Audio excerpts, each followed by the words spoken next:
Of course, we know what we're spending the money on.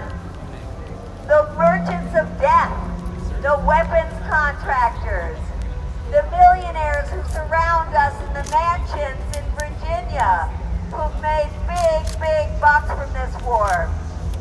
I managed to get inside the shareholder meeting of General Dynamics to confront the CEO, a woman, who made $21 million just in her salary for 1 year of divorce.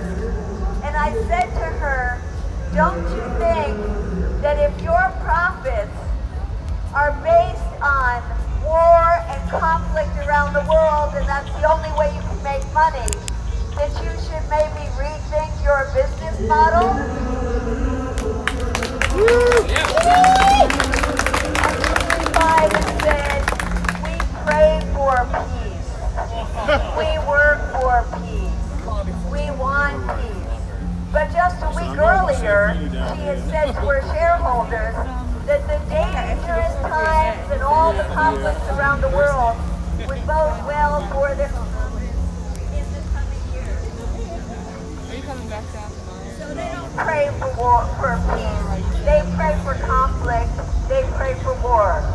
And I want to say something about the others who are so complicit in this, not just the 4 presidents who kept these wars going, but also the members of Congress.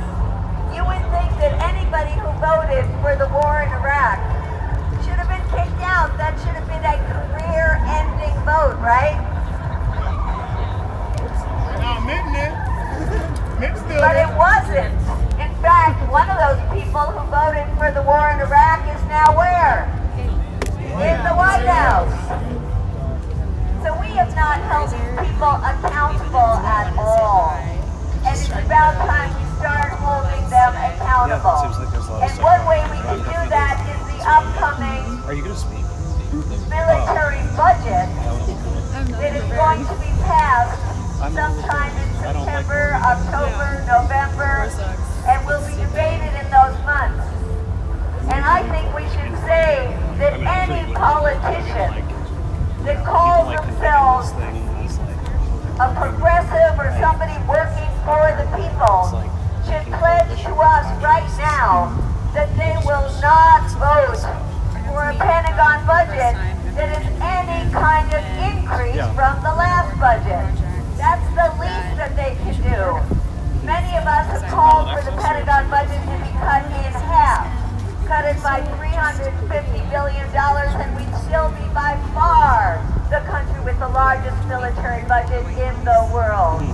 But at the very least, let us not increase the military budget, like the members of Congress are now trying to do.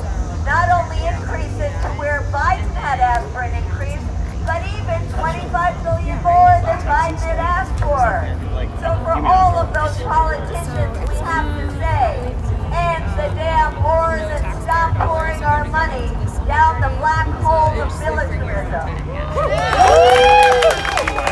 So I just want to thank you for being out today, and I totally agree with the slogan. I love it. End the damn wars. End the damn wars. End the damn wars. End the damn wars. Thank you.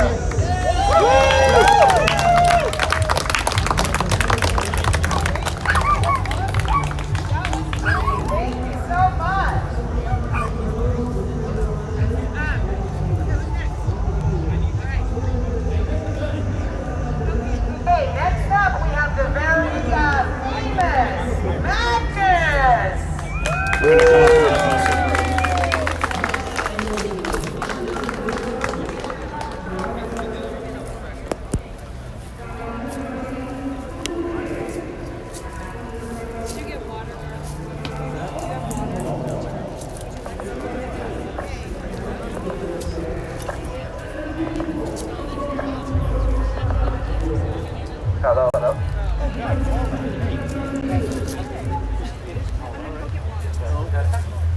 Hello, everybody. Thank you for coming out today.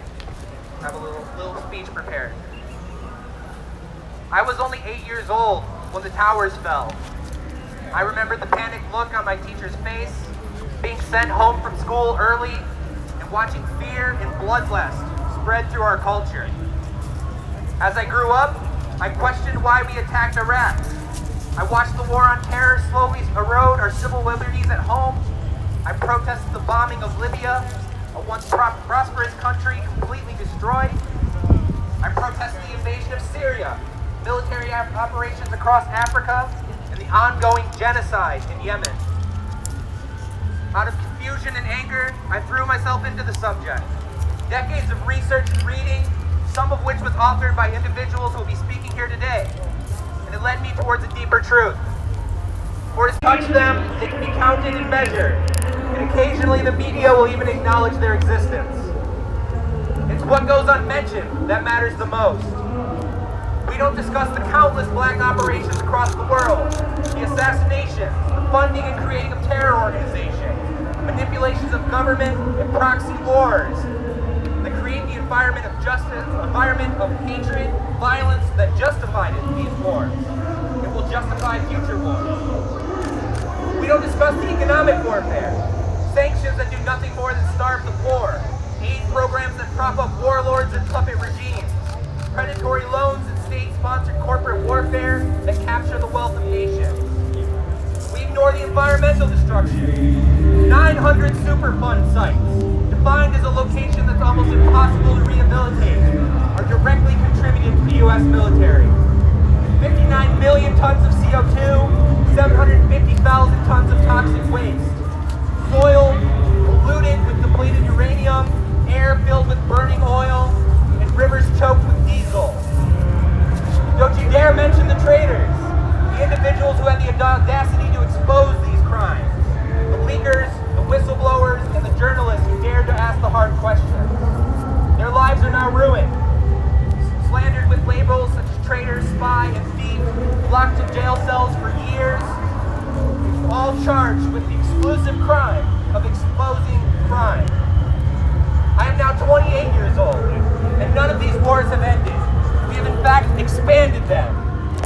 New theaters, new villains, a never-ending cast, and with no concrete strategy or objective or conclusion in sight. This madness must end. This is a call for unity across all political ideologies, across all of our differences and divisions, to realize the horrors of these wars and bring them to their conclusion. To the environmentalists who are sick of watching the military-industrial complex burn our world, stand up and be heard. To the conservatives who are sick of watching our economy be dragged into the dirt for an empire that no one asked for, stand up and be heard. To the liberty-minded who are sick of watching our civil liberties be crushed and sapped away, all for a war on terror that's done nothing to save us, stand up and be heard. To the progressives who are sick of watching Americans struggle and starve while being told there's nothing we can do, all while we spend trillions of dollars on war. To the leftists who are sick of watching cultures and nations around the world be placed under the boot of empire, their resources stolen, their sovereignty crushed, stand up and be heard. To the veterans and active duty military who are sick of being told to fight and die for wars of profit and deceit, stand up and be heard. I believe the only path forward is unity. What we face is an institution with decades of propaganda, near limitless resources, the support of multi-million-dollar companies, and legions of bought and paid-for policymakers. Alone we are isolated, we are marginalized, but together, hand in hand, we can send a message that cannot be silenced, cannot be jailed, cannot be divided, and cannot be ignored. End the damn wars! Thank you. That was fantastic! All right, now we have the very famous Garland Nixon!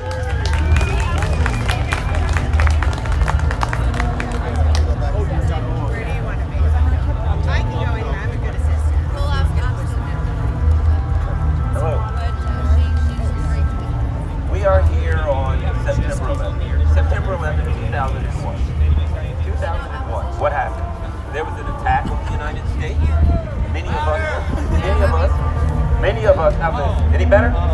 There was an attack on the have United Scott States. after Many of us saw it on television. We felt emotional. We felt bad about the people that were losing their lives. We thought about the reasons behind the attack. We thought about many things. The empire smiled. The empire rubbed its hands together. The empire saw an opportunity. General Wesley Clark went to the Pentagon, and many of you have probably heard him discuss it. He went to the Pentagon, and he was given a piece of paper with 7 countries. The empire saw an opportunity like it hadn't seen in many years, and decided, great, now we can do what we want to do. We can expand the empire, and we must always use the term empire. The United States empire, the American empire. This is not a nation. I see people with Medicare for all and various social programs on their clothes, and they ask questions. How can Costa Rica afford Medicare for all and we can't? Because Costa Rica is a nation. Nations can afford things like that. Nations don't have 750 bases around the world. Nations do not enact sanctions on other countries that even hurt the companies in their country. But empires do that. And we must always remember to refer to the United States as an empire, and what we're fighting, regardless of how we discuss it, is imperialism. All of the things that you see on this sign. Who needs this? An empire needs these things to do imperial things. One of the things that really woke me up about a year ago, I went to Venezuela. And I had an opportunity to go there. I went there with Medea and the Code Pink people. I was able to wander around the country. I was able to talk to the people in the country. I was able to look around. And it was eye-opening to go to a country and see an entire country, an entire nation of innocent people, hungry, desperate, falling apart, to talk to the people in that nation and learn things I had no idea about. I was riding around, and I kept seeing these signs of Barack Obama, and they had little devil horns on it, and it said Obama, El Diablo, etc., etc. And I asked some people, what is that? You guys hate Obama. And they explained to me that in 2015 or 2016, he labeled Venezuela like a state sponsor of terrorism, and as a result, basically, they couldn't get the necessities that they need. They eat these with pretty much every meal. One part of the staple of their meal is these little corn fritters called, I think, arepas. Arepas, yes. And because of Obama's designation, the companies that provided that country with the cornmeal couldn't do it anymore, so you had an entire country that was hungry. The stories they told me about walking around, seeing their friends and neighbors put more holes in their belts, because everyone was losing weight, because everyone was hungry. That's what an empire does. That's what this empire does. That's why we have to fight it. Keep in mind something. You see the bombs dropping, you read about the drones. What you don't read about is the countries that can't get medicine for diabetics.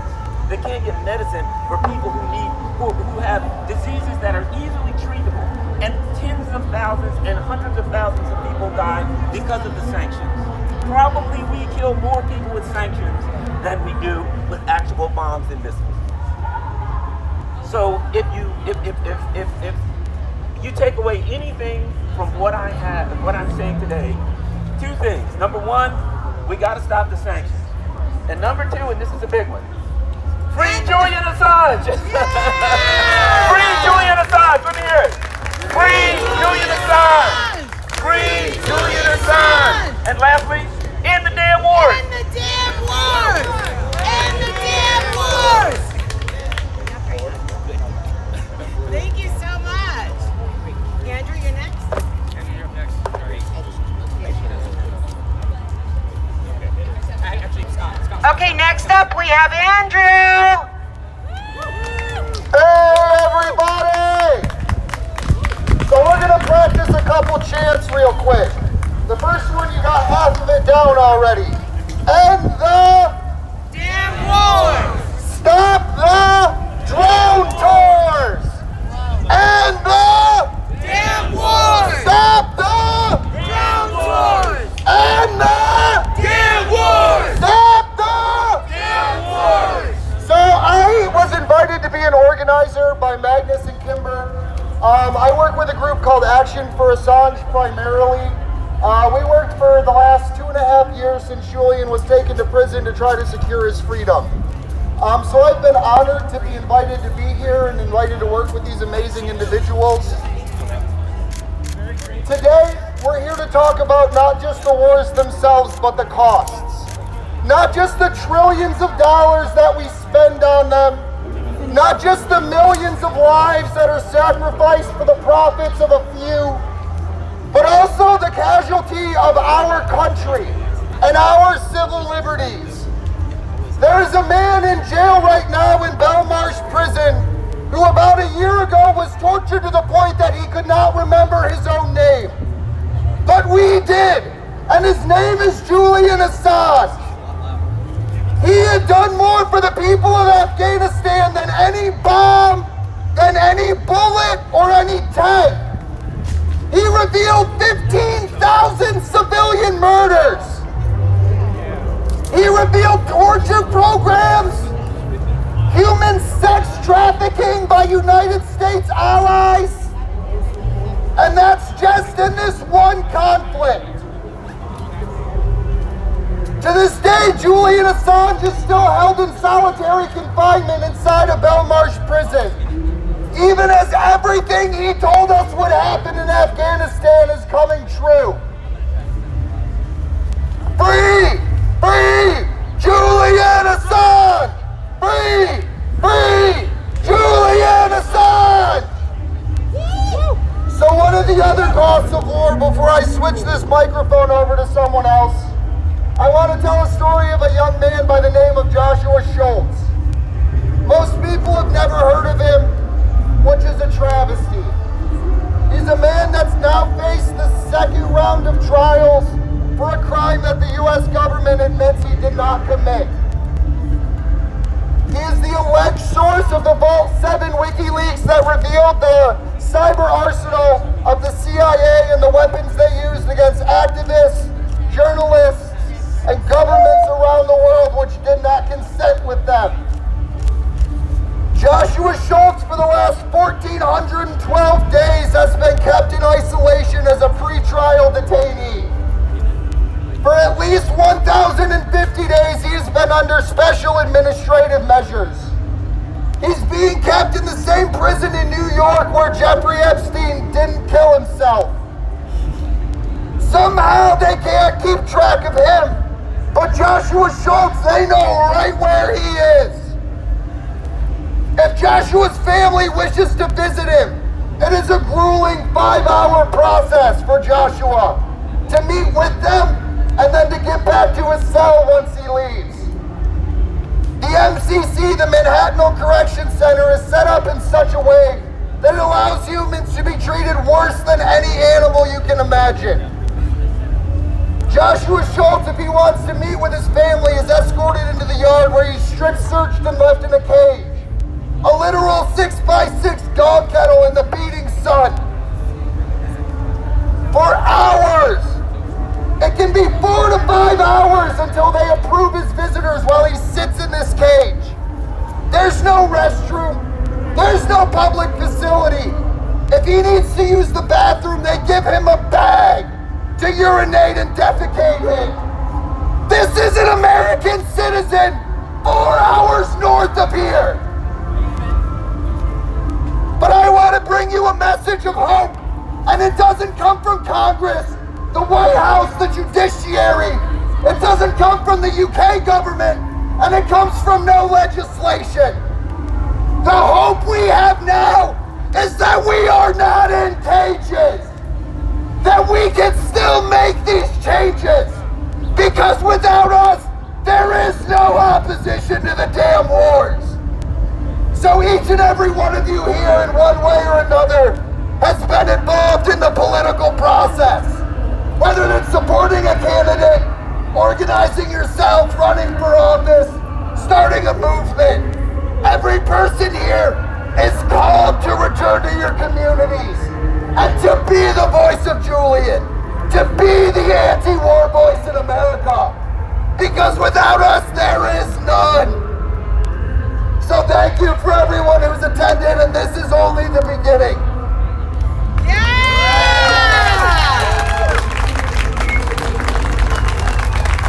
Okay, up next we have Scott Horton.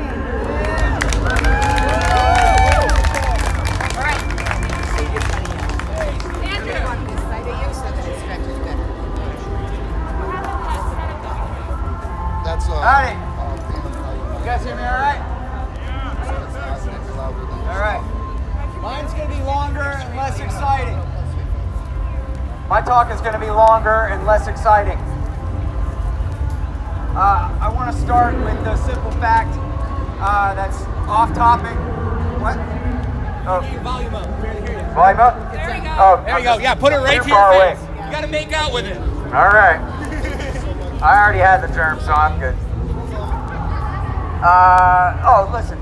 This is off topic, but I gotta say it because it's all over TV, and this is a refrain. It comes and goes. It's especially prominent in the early days of the terror war. Mine and Birds riding in the back of my taxi cab would always repeat, they saw on TV, well, I think George W. Bush did a really great job leading the country that day. And they just say that over and over again. But if you ask somebody to detail what they mean about that, then they can't tell you. Because the reality is that George Bush fled in cowardly terror to Louisiana, where he stayed for 4 hours. Then he fled to Nebraska to a giant underground H-bomb bunker at Strategic Air Command in Nebraska, and he didn't bring his sorry ass back to Washington, D.C. until 7:30 that night. And you're telling me you thought he did a great job handling things that day? He didn't handle a damn thing until he got up there on TV, even though he knew it was Al-Qaeda that did it, and said, we're going to war against terror, and it'll never end. Yeah, what a great leader. Let's all just tell each other that slogan over and over again. I think he did a great job that day, just because we heard everybody else say it and we think it makes us sound smart. How about that? All right, anyway, here's the point. That just pisses me off because I hate George Bush a lot. Here's the thing of it, man. September 11th was a provocation. Okay? It's not just that it was revenge. They were trying to get you and your dad and your mom and your government to believe stupid things and act in stupid ways. In terrorism, the action is in the reaction of the opposition. So, first of all, the motive that made the former freedom fighters under Jimmy Carter and Ronald Reagan turn into the enemy terrorists and attack the United States was American occupation of bases on the Holy Arabian Peninsula, land of Mecca and Medina. Support for Israel and their oppression of Palestinians and Lebanese. Support for the dictators of the region, meaning especially King Fahd in Saudi and Hosni Mubarak in Egypt. Some pressure on the Middle Eastern dictators to keep the oil prices artificially low to subsidize our economy at their expense, and turning a blind eye to Russia, China, and India in their oppression of Muslims.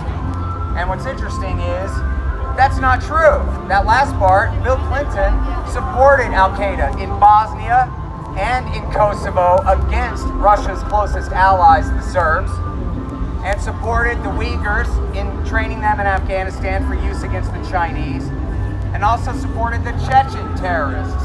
While they were financing Boris Yeltsin and Vladimir Putin's side of the war, they were also financing the terrorist side of the war in Chechnya in the late 1990s. And in fact, after September 11th, Bill Clinton, Tom Lantos, and Brad Sherman, all Democrats, said, geez, why would these Muslims attack us after everything we've done for them lately? When the reality was that all of the things that America was doing that were motivating the attacks against the United States were still continuing. Bill Clinton was supporting them, but he had failed to bribe them off. Okay? But then again, so that was the motive. But the strategy was to make America invade Afghanistan. They wanted America to invade Afghanistan. to bog us down, lead us to bankruptcy, and force our empire out of the Middle East the long and the hard way. Now here we are 20 years into this thing, $30 trillion in debt, and we're slowly but surely withdrawing from the Middle East now in humiliation and defeat, having achieved absolutely nothing except, as bin Laden said, some benefits for our political, which has put the American government and the terrorists on the same side as each other as strategic allies against the people of the Middle East and against the people of the United States of America. Now, when George W. Bush first went to Afghanistan, and this kind of buried, they just said over and over again, the Taliban won't negotiate, but that wasn't true. The Taliban offered to negotiate 3 times. At first they wanted proof, but by the time the bombing started in October 2001, they dropped their demand for proof. They said they would extradite bin Laden to any third country without evidence if we would just stop the bombing. Bush said too little, too late. Now, you may say, especially if you're old enough to have lived through this back 20 years ago, your point of view might be, you know what? I'm really mad about those towers, and arrest and trial isn't good enough for me. I want these Al-Qaeda guys bombed, and I want them shot, and I want them dead. And I might say, for the sake of argument, fine. But then what did W. Bush do? He went to Kabul.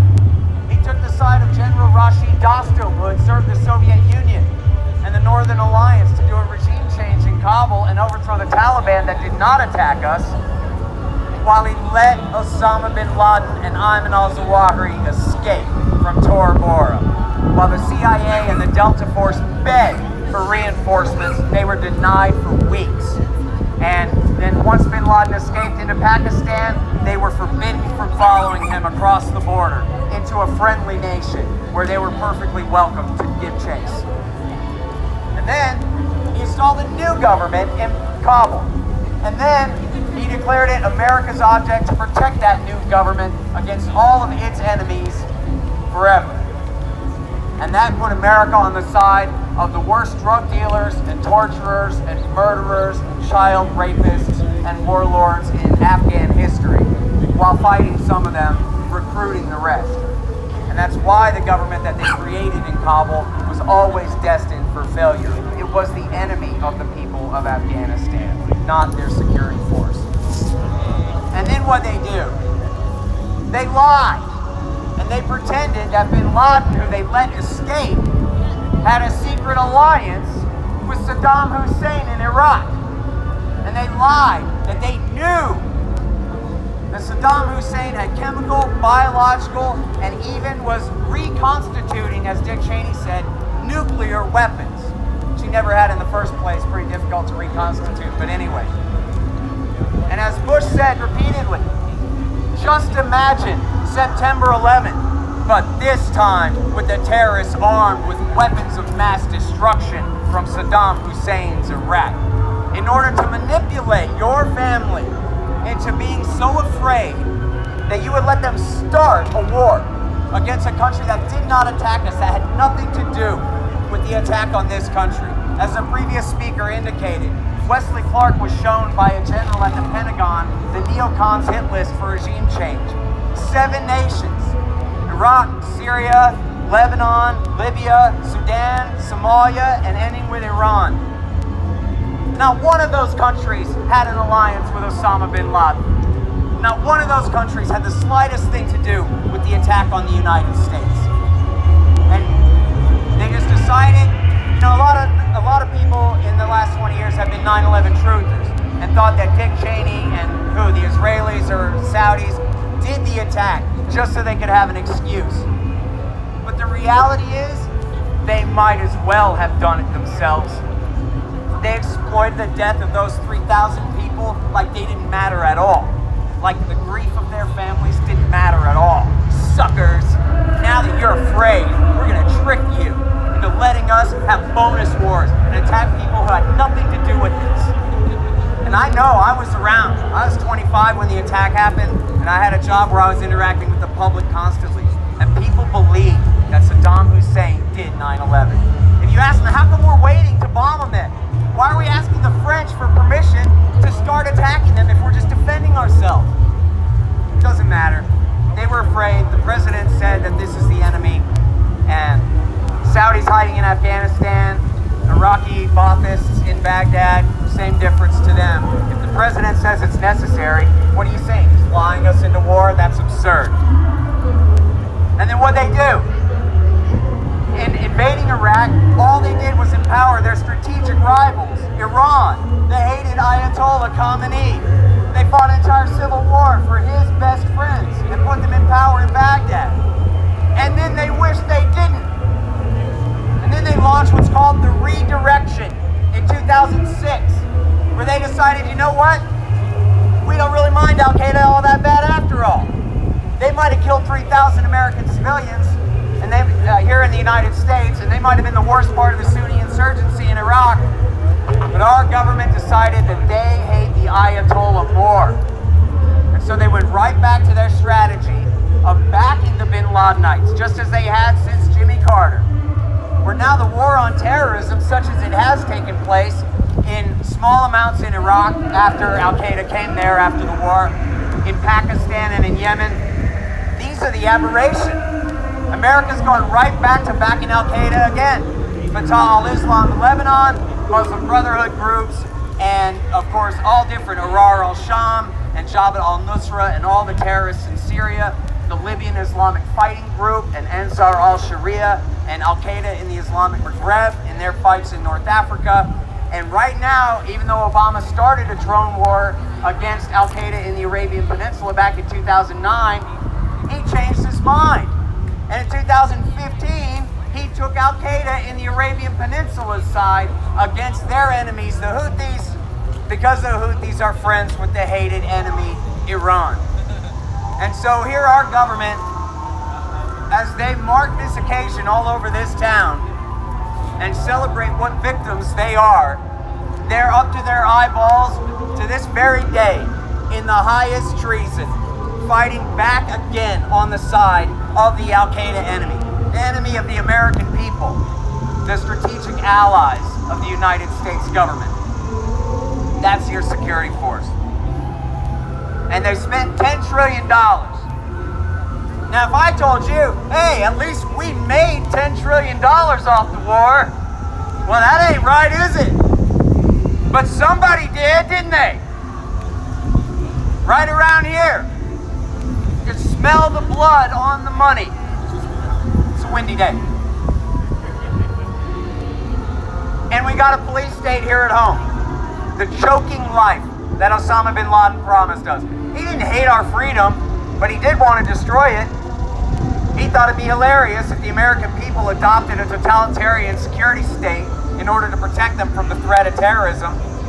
He was gambling, wrongly, that the American people would be so jealous of our liberty that we wouldn't stand for it. If we have to sacrifice our Bill of Rights to maintain our Middle East empire, then screw it, right? The American people decided the other way. And here we are, a Patriot Act, thousands, tens of thousands of people tortured in Afghanistan and Iraq, more than 100 of them tortured to death by the military and the CIA. We have a Department of Homeland Security that, as you all know, will never go away and has determined that you are now its greatest enemy.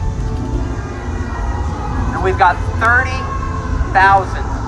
It's a brand new study out from the Cost of War Project, okay? 30,000 suicides of veterans of the Iraq and Afghan wars.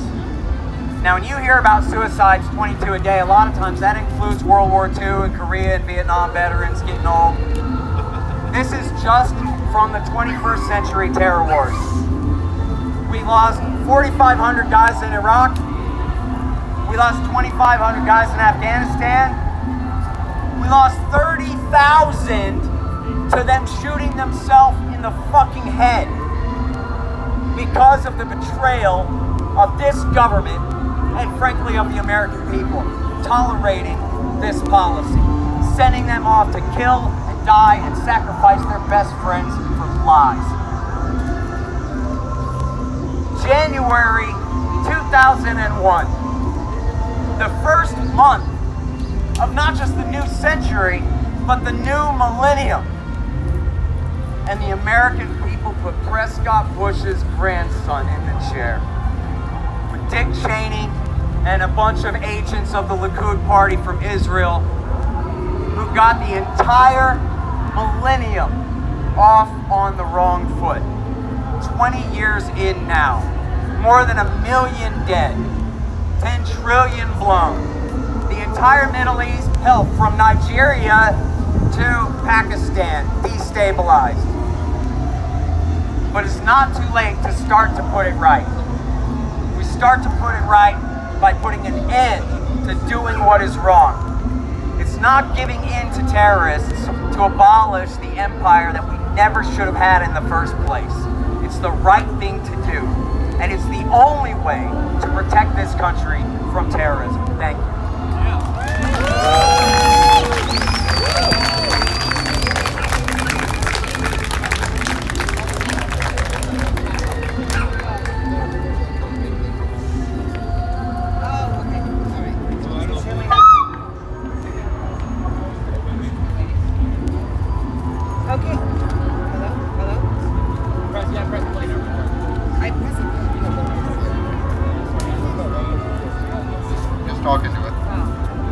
Okay, here we go. Now we have Miss Paula Jean Swearingen.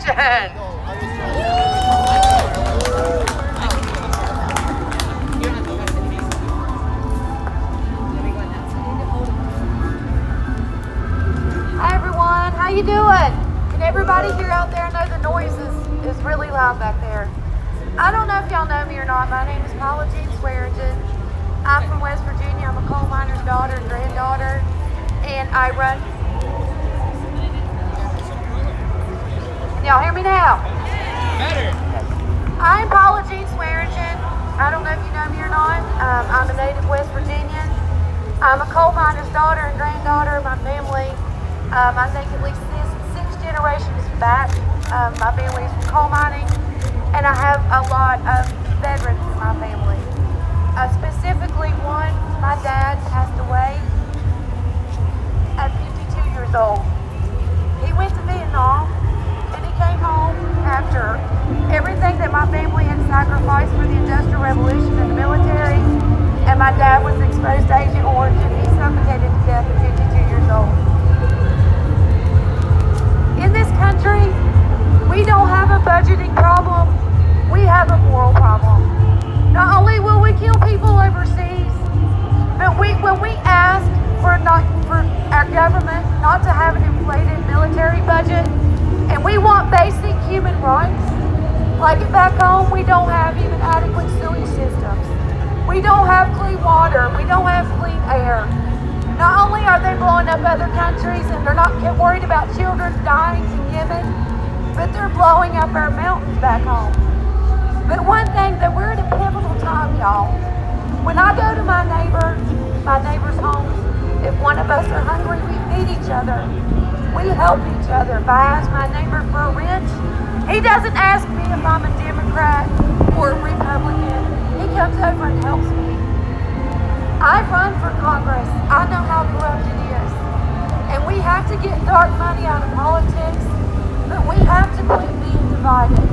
One thing that we have been placated to is propaganda. They spend a lot of money to divide us, because if they can divide us, they can conquer us.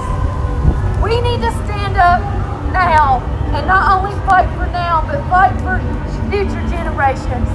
Fight for our children and grandchildren. They are allowed to kill our children in the streets in America. They're allowed to poison their children.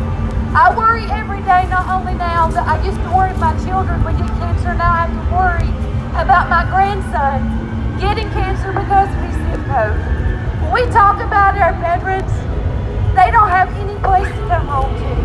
In poor communities across the country, they bring the military in to recruit our children in our schools. We have a saying back home: if you don't go into the coal mines, you go into the military or have to sell drugs. That's the only opportunities that we have. I left the Democratic Party because of the corruption. I joined the People's Party because we have to hold these people accountable. We have to get dark money out of politics. We have to fire the biggest warmongers and they work in that capital. They're the biggest drug dealers work in that capital. They are funding the war machine. They are killing our children. They are killing us. It is time to end the damn wars and unite with each other. We need to unite like we have never united before and let them know that we pay their salaries. They need to do their damn job and they need to end the damn wars.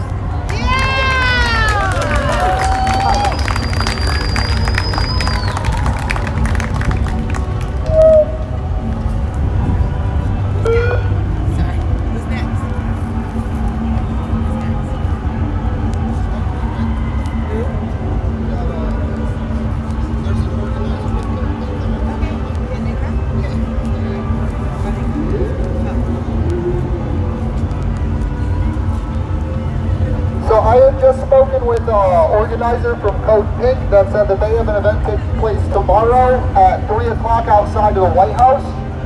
So if you have the ability to come, please go. Code Pink's an awesome organization. Medea Benjamin's one of the people that actually inspired me. But I'm going to turn it over to her so she can explain a little bit more about it. Wipe it real quick.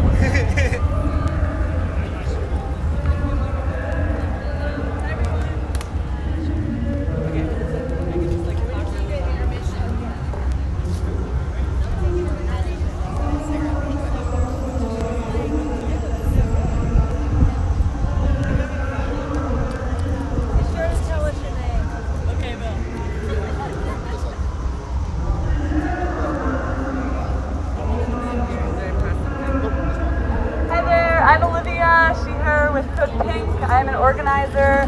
We're about to launch tomorrow the Cut the Pentagon for the People, Planet, Peace, and a Future. So tomorrow is our launch, but it's going to be the first day of actions and teach-ins and community mutual aid every day until the Pentagon is cut. So please join us at 3 p.m. in front of the White House. We'll have a giant cake. We're going to cut the Pentagon and eat it too. Giant cake. Ben & Jerry's also donated ice cream. We're going to have a brainstorming session. We're really wanting to build this coalition. Right now we have over 50 partners, both DC-based and national and international. So we want to make this more intergenerational, more intersectional, knowing that the military-industrial complex, imperialism affects all of us, especially communities that are underfunded and under-resourced. So we're going to talk about what we can do with all that money instead that can better our communities, our planet, and each other. So please come out, Code Pink tomorrow, 3 p.m. in front of the White House. There will be cake, there will be ice cream, and there will be community. So looking forward to seeing you all there.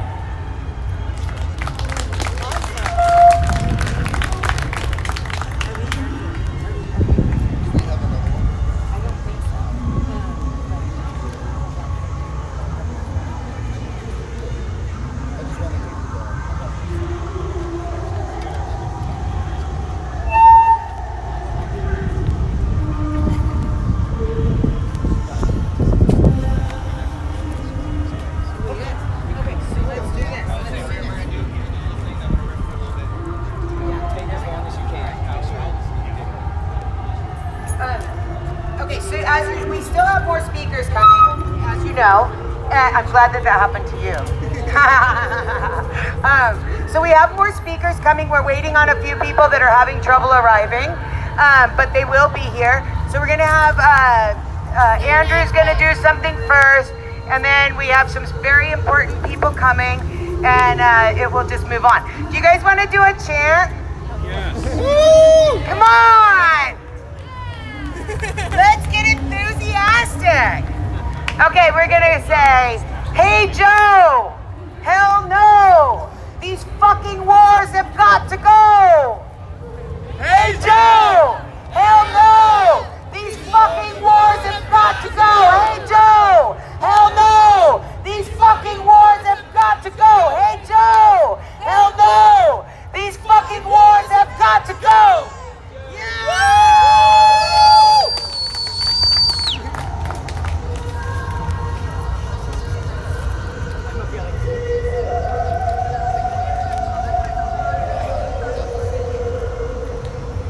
So, for those of you who don't know, Julian Assange, the gentleman I've been trying to organize this freedom for, he's being charged under 17 counts of the Espionage Act and 1 charge of conspiracy to commit computer intrusion. For those of you who aren't aware, the Espionage Act is an over 100-year-old law. It's 103 years old at this point.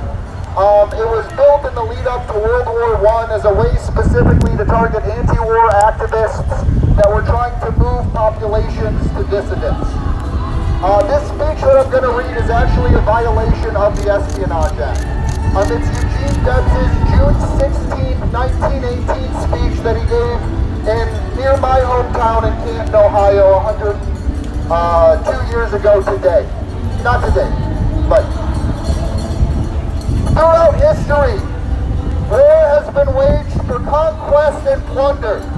In the Middle Ages, the feudal lords who inhabited the castles, whose towers may still be seen in rhyme concluded, to enlarge their domains, to increase their power, their prestige, and their wealth, they declared war on one another.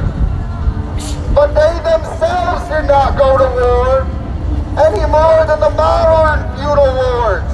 The barons of Wall Street go to war. The feudal barons of the Middle Ages, the economic predecessors of the capitalists of our day, declared all wars, and their miserable serfs fought all the battles. The poor, ignorant serfs have been taught to revere their masters, to believe that when their masters declared war upon one another, it was their patriotic duty to fall upon one another and cut one another's throats for the profit and the glory of the lords they serve. The master class has always declared the wars, and the subject class has always fought the battles. The master class has all to gain and nothing to lose, while the subject class has nothing to gain and all to lose, especially their lives. They've always taught and trained you to believe that it is your patriotic duty to go to war, that you have to slaughter at their command. But in the history of the world, the people have never had a voice in declaring war. And strange as it certainly appears, no war by any nation in any age was declared by the people. And here let me emphasize the fact that it cannot be repeated too often that the working class who fought the battles, it is the working class that makes the supreme sacrifice. The working class who freely shed their blood and furnished their corpses have yet to have a voice in declaring war or making peace. They alone declare the wars, and they alone make peace. It is not yours to reason why. It is yours to but do and die. That is their motto. We are subject, we are object on the part of the awakening workers of this nation. If war is right, let it be declared by the people.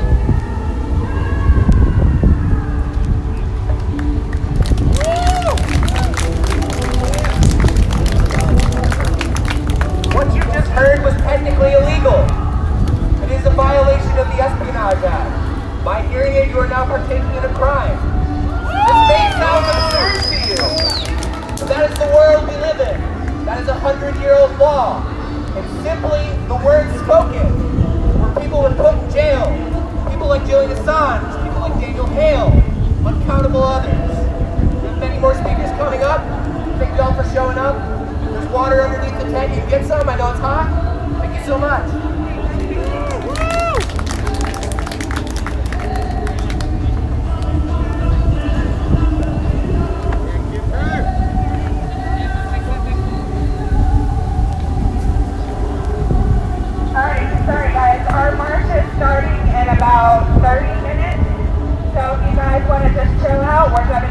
to the White House, and then whoever wants to join us will be gathering on this side in about like 30 minutes.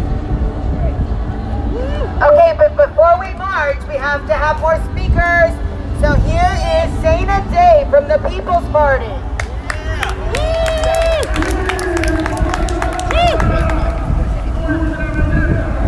Howdy, y'all.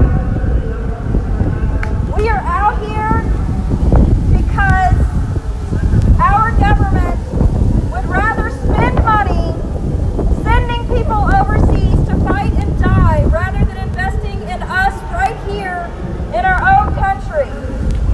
We're here because imperialism stretches across the globe. We're here because there's a military base in almost every country in the world, and we're funding that. We're here because in 2020 alone, there was $46 million spent on congressional and federal races to buy out our politicians so that they would support war. Northrop, Halliburton, others have literally bought our representation, who is supposed to be working for us, so that they can again go in and pretend like they're against the wars, pretend like they're against going overseas, sending people overseas, sending people from poverty who have no other choice but to serve in the military so that they can put food on the table, off to die. As well as Obama's administration is a great example, dropped far more bombs than Trump's administration ever did. There is no better political party in this. There are no damn good guys in this shit. They're one and the same. They're the military-industrial complex, and that 46 million helps them to acquire the funds to spend $6 billion a day on war. And we're not profiting, we're dying while they profit. Everyone across the globe has suffered in one way or another from American imperialism, from war, and from the capitalization of lives, of human lives. I'm half Iranian, and I can't go see my family overseas because every other week we're talking about going to war. My family's terrified. They're afraid at any moment this country is going to bomb their country. With a split family overseas, I worry about them every day. And I worry about our people here. And I worry about our family that we're sending over there to fight. There are two parties, but there's only one, really, at the end of the day when it comes to legislation. And that one is going to fund war every damn time. That's why I'm here with the People's Party, because I'm tired of that shit. I'm tired of corporate funding. We don't take any corporate funding at the People's Party. And you know what? I'm sick and tired of our representatives representing corporations, representing the war machine, representing the industrial complex, and not representing us. Let's end the damn wars!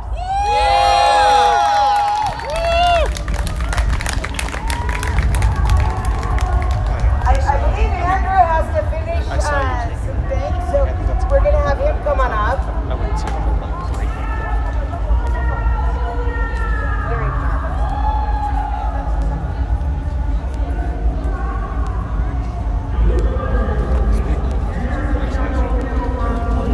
Oh, actually, we're going to have Aaron Harvey. Where are the cheering sections?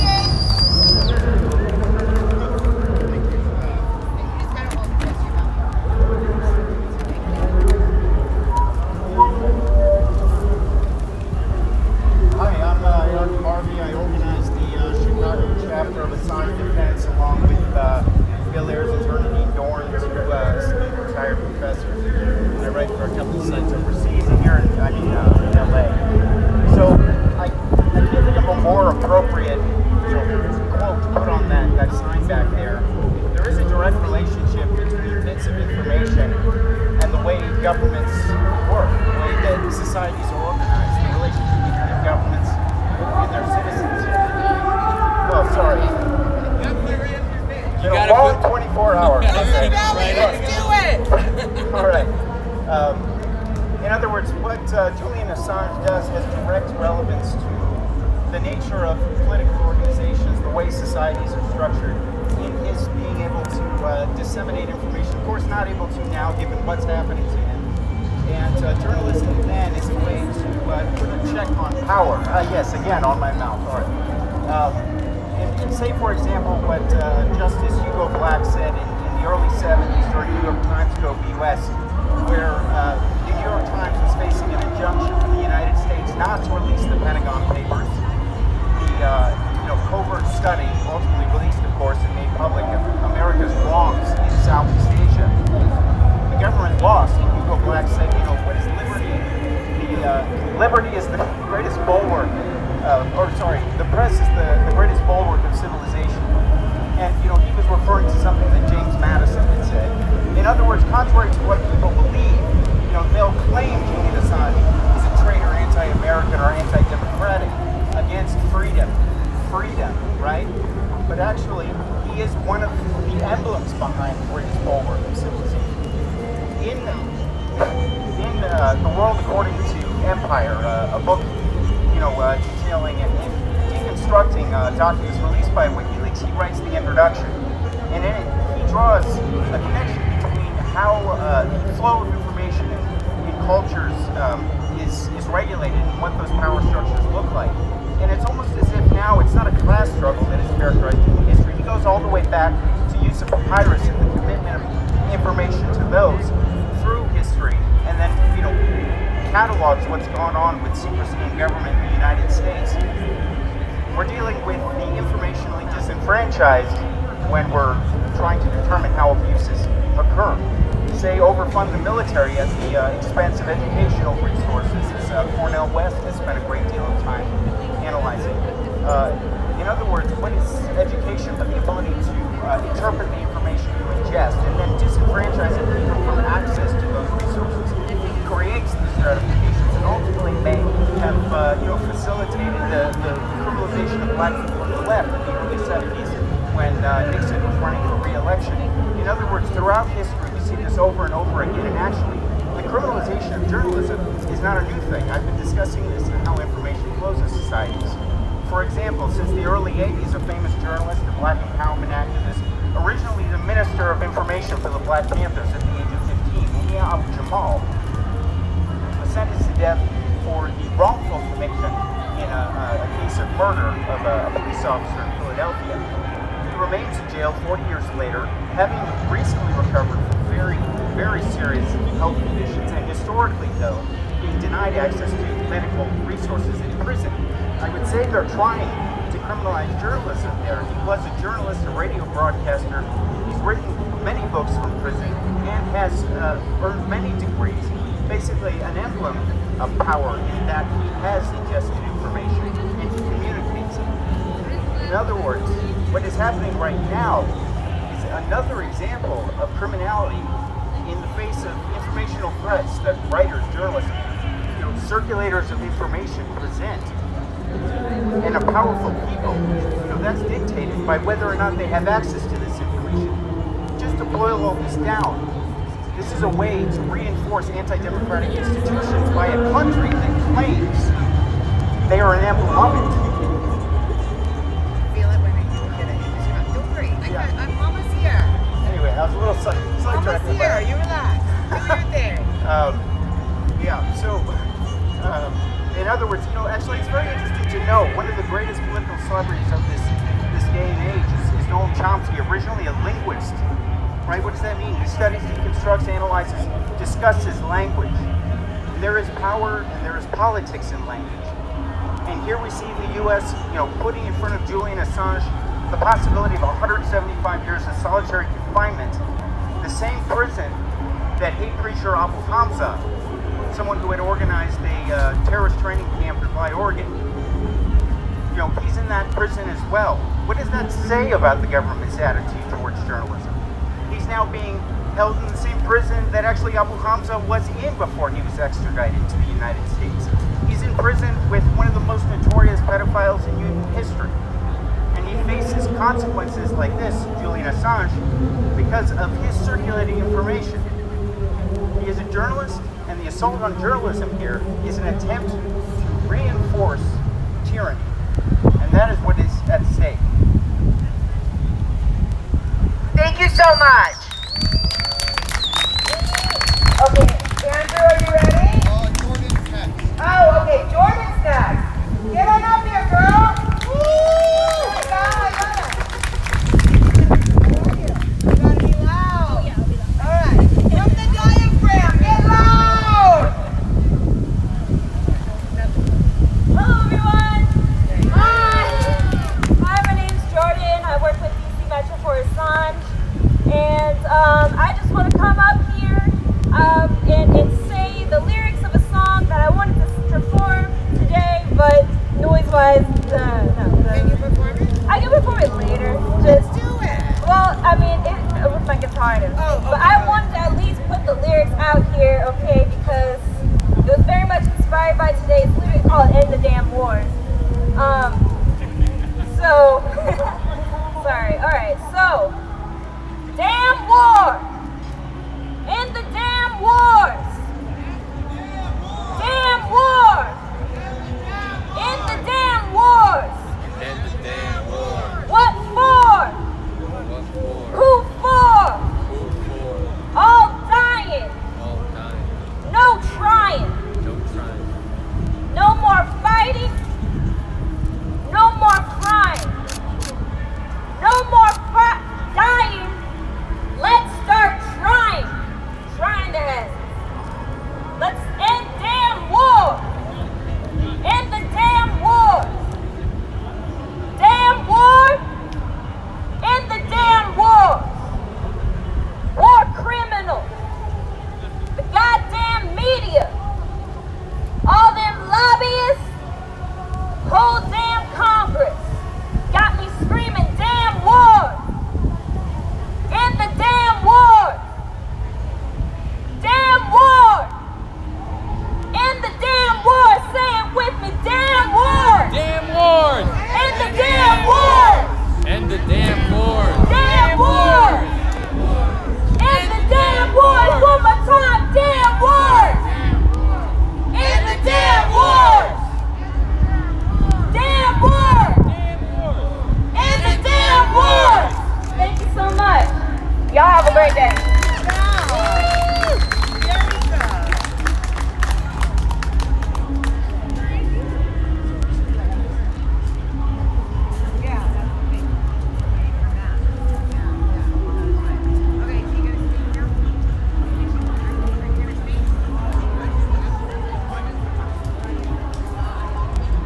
Okay. Hello? Okay. We're gonna have Brian Winters now. Come on, Brian. Okay, you gotta get loud. Otherwise, I'm gonna push it in your face. Come on. All right. You're gonna be loud. Can everybody hear me? All right, who wants to end the damn wars? Who wants to end mass incarceration? Who wants to end poverty? All right, Martin Luther King identified these as the triple evils because they're all interconnected. And we got to address them. We got to address them together. We can do that. We can do that by unionizing as voters. We can come together as a block of swing voters, an American union. Come check out my table over there, and there's a lot more literature. So we've got the goal is to build a block of 3.5% of Americans as a block of swing voters, willing to vote for either Republicans or Democrats, to put this legislative package on the president's desk before the midterm. If they put it on his desk, if they are willing to end poverty, end mass incarceration, and end the endless wars, we can re-elect them. If they refuse, we can vote them out. 3.5%. 3.5%. 3.5%. That's what we need. Third parties don't work. Third parties need like 35 or 40% of the vote. 3.5% is one of the swing voters. We can control the balance of power in Washington, D.C. We can decide who controls Washington. That gives us leverage over them. That can force them to act on behalf of them. We don't trust because the lobbyists get all their hands already, and Washington's a swamp. So we can crowdsource our own clean legislative package for the people. End poverty with universal basic income. $300 a week for adults, $100 a week. $100 a week for kids. And we lift every single American up above the poverty line. We end mass incarceration by ending the federal drug war, by police and prison reform. We end the endless wars by downsizing the military and requiring 10% cuts for the next 4 years, cutting our nuclear stockpile in half. And by putting these together, by putting them together into one legislative package, it's one take it or leave it offer from Congress. And they're all greedy bastards who want to keep their jobs. So they our terms. The American Union is a new political structure. We don't need any permission from anyone. We don't need any changes to the existing laws. We just need a better way to organize outside of the two-party system by unionizing this voters. Come over to the table and I'll give you more information. Sign up for our email list and learn how this get will change 2022 by unionizing the voters. Thank you.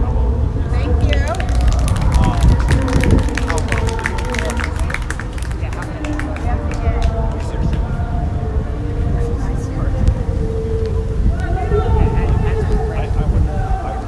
Okay, here we have Andrew.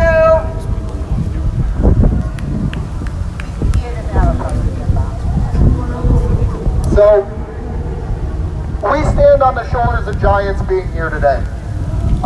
Me and my friends have been trusted to carry the name of Julian Assange to the public. We have our own YouTube show that we've ran for 2.5 years, organizing people, content creators. But that's not the largest or the only shoulder that we stand on. There was a gentleman who was one of the most prolific civil rights and free speech activists, one of the greatest anti-war activists that this nation's ever seen. And just to be clear, what we're doing here today with End the Damn Wars, it doesn't start here, it hasn't started here, and it will not end here. Because this is just the very beginning of what we are trying to achieve in this country. This is the very beginning of decentralized civic action on issue-specific bases. Whether it's Julian Assange, which I lead, the March for Medicare for All, the Movement for a People's Party, End the Damn Wars, Force the Vote, or so many other issues that we've seen organically start up. Right, but this next speech was given over 50 years, almost 50 years ago by a man most of us probably have heard of by the name of Martin Luther King. As we stand here on our list of demands, part of that is the ending of the targeting by the intelligence agencies and police departments of anti-war activists across the country and the world. Martin Luther King, in no small part, was literally the greatest civil rights activist this nation's ever seen. The marches that he led have not been replicated, repeated, and the words that he's spoken still ring more true today than when he was fighting for them back then.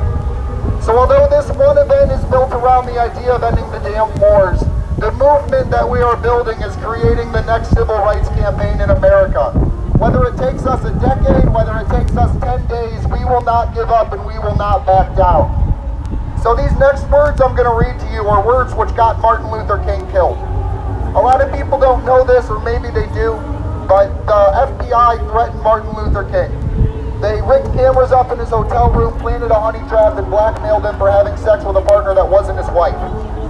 They said, hey, we need you to stop organizing poor whites and poor blacks and shut the fuck up and get off the stage. These are the words that Martin Luther King said in response to that when the federal government issued an injunction to him when he was in Memphis, Tennessee, to try to stop him from organizing with poor white folk. All we say to America is be true to what you said on paper. If I lived in China, Russia, the United Kingdom, New Zealand, or Australia, or any other totalitarian country, I could understand these illegal injunctions. Maybe I could understand the denial of basic First Amendment privileges because they haven't committed themselves to that over there. But somewhere I read of the freedom of assembly. Somewhere I read of the freedom of speech. Somewhere I read of the freedom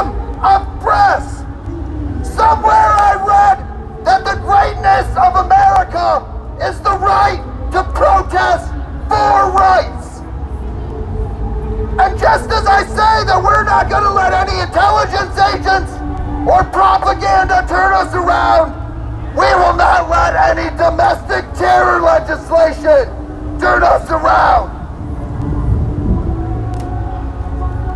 And I don't know what will happen now. We've got difficult days ahead, but it really doesn't matter with me now. Because I've been to the mountaintop, and I don't mind. Like anybody, I would like to live a long life.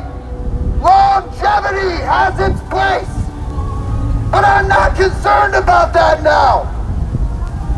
I just want to do God's will, and He has allowed me to go up to the mountain, and I've looked over, and I have seen the promised land, and I may not get there with you, but I want you to know tonight that we as a people will get to the promised land.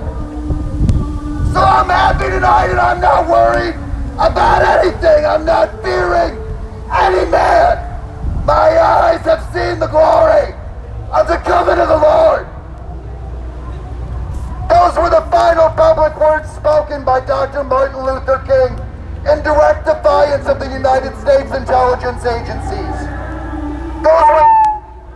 Those were the last words spoken before he was assassinated outside of his hotel on a balcony by an FBI agent.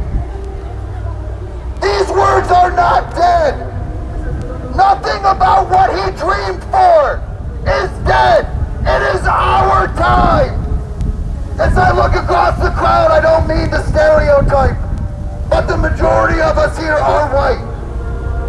And let that ring true, because now is our time to build. Now is our time to change.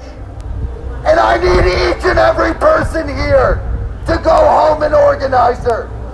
I need everyone to build your communities, not to build back better of Joe Biden and the globalists, but demanding that our communities work for our community. So as we wait for the final speakers to arrive, I just want to thank everyone for coming out today, but there's one other special person I need to thank. There's a woman who probably won't come up here and say any words. There's a woman who has worked tirelessly, literally blood, sweat, and tears to make this happen. And that is Kimber Maddox. So if we can give her a big round of applause for everything that she's done to make this possible.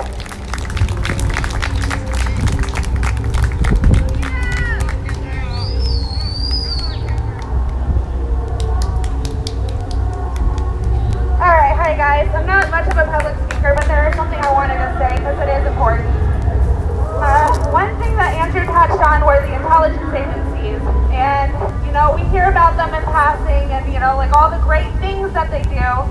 And we somehow keep managing to forget all of the crimes that they've committed, all of the leaders that they've murdered, not just abroad, but obviously here in the United States. We had Martin Luther King Jr., he was assassinated. We had a sitting U.S. president assassinated.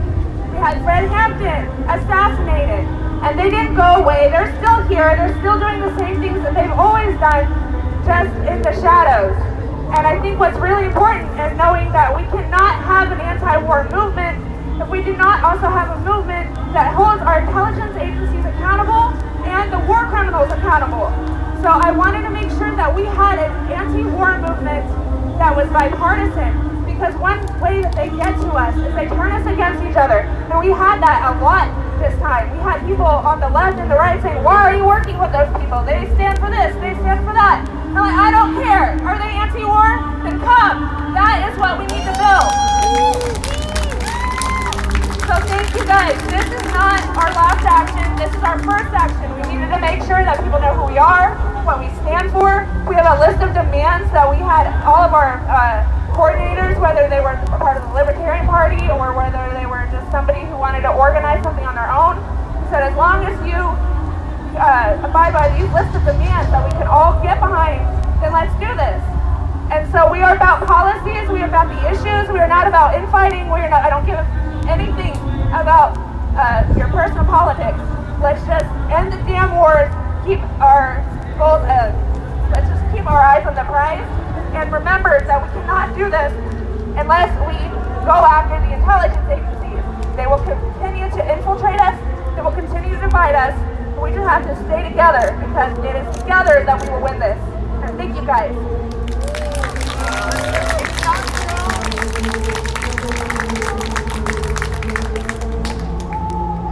I see Magnus coming.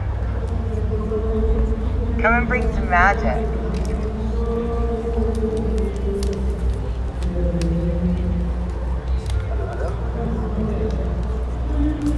I'm really proud to see everybody out here. I'm really impressed that I've spoken to socialists, I've spoken to libertarians, I've spoken to anarchists, I've spoken to leftists, I've spoken to everybody. Soccer moms. We've all come out here together, and we've shown that this is possible. When we organized this event, we had so many people tell us, you really think you can get people from the LP and the Green Party together and they not fight like cats and dogs? We did in Arizona. That's going on right now. People said that you couldn't get the LP and the People's Party in the same place. We have representatives from both parties here. We have a broad sweep of every ideology, of every belief. This proves that this is possible. And to me, this is what they fear the most. Anyone, whether it be Fred Hampton, Martin Luther King, or several others in history, that dared to reach across political lines and actually accomplish something, was slandered or was murdered. This to me shows what they're most afraid of, is what I see right now.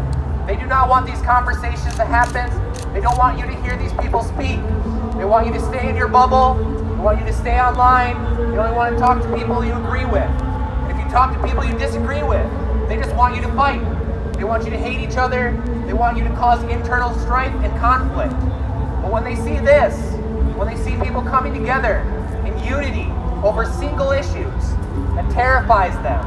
And I want to thank every single person who showed up today for starting that, for participating in that, and I hope you take it home with you. When you organize something, I want you to reach out to your local parties that you might not have thought would show up. I want you to reach out to your organizers for organizations you might have never spoke to before. In Arizona, the head of the Libertarian Party there reached out to the Green Party and asked if they showed up. The Green Party responded, "Why did it take so long to ask?" That was the first time they had spoken in years. Two third parties in the same state, agreeing on so many things, had never spoken together before this event. I want you to take that energy home. I want you to build coalitions. I want you to bring change. Thank you so much for showing up. We're waiting on Max to show up. Once he gets here, he'll speak, and then we're going to start this march. Appreciate it.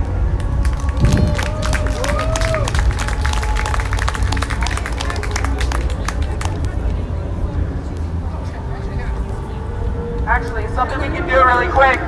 I want to get a group photo with everybody up here in front of the End the Damn Wars banner. I want everybody up here. We get us all pictured together. And then we'll get one in front of the truck as well. Come on, everybody!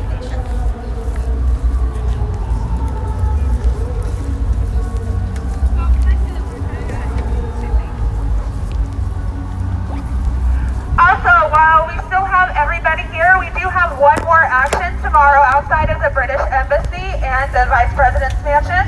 We will be protesting for the freedom of Julian Assange. So if you're able to make it, we will be outside at the British Embassy at noon. Also, sorry, one more. We have extra shirts that are just, I think we have maybe 2 extra large left, and then the rest are extra, extra large. If you haven't gotten a shirt yet and you want it, go ahead and take it. We're not charging you. We're asking for donations, so really we just want to enjoy your shirt. All right, thank you. Okay, everybody, dress up your makeup.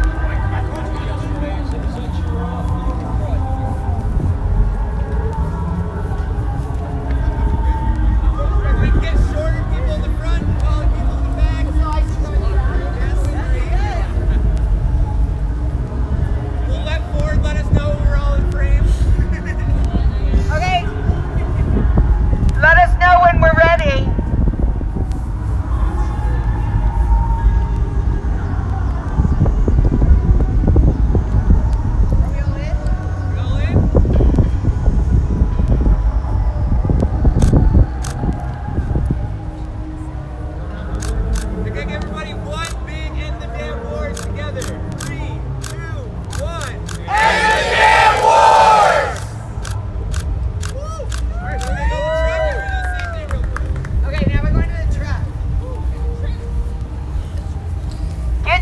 the truck. There's a guy with a Communist Party USA t-shirt, which is right next to the Libertarian Party business office. Oh, really? I think it's kind of funny. It was a walkable to the White House. I do think that's what they're planning to do. Yep. Okay. They're going to march there. That must be hard to go up the steps with. One bad knee. Some people can stand on the bench for a while. Is that an option? Oh, never mind. Sorry. Okay. Oh, okay. Okay. Hey, what's up? How you doing, See you in person. Yeah, you too, man. Here's Shorty with me. Hey, how's it going?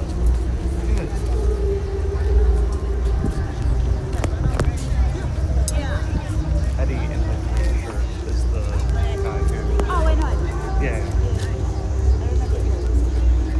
Everybody in front of the sign. All right. Should we do a 1, 2, 3? You guys want the sign in the picture? 1, 2, 3. End the damn wars! That's such perfect timing. All right. Okay, everybody go up. We have a very important speaker.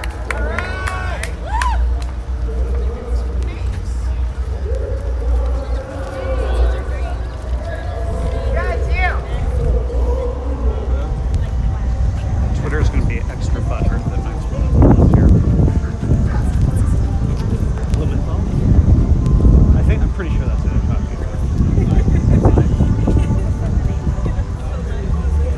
I am still on it, yeah. Okay, everybody to your places. Yeah. Besides their mess, Yeah. which is now obviously acquired as we have ended. For me, this next speaker is very important because watching him radicalized me. I had no clue what our country was doing at all until somebody made me watch his show. And it was devastating when I started finding out. So it's very important to have truth tellers like Max Blumenthal to be able to let the world know what's really going on. He's just setting up his stream, okay?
the people watching right now, they are planning to march to the White House, but the thing they're waiting for right now is Max Blumenthal is going to speak first, and I think they're waiting on him to like set up a live stream before he comes onto the stage. So just sort of stand by in case it feels like dead time right now. Just to be clear, that's what's going on. So they have one more speaker, and then they are marching to the White House.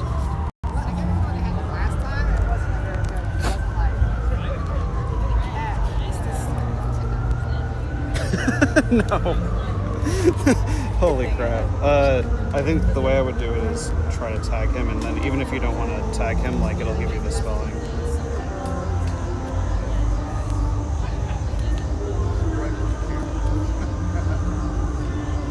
This is it.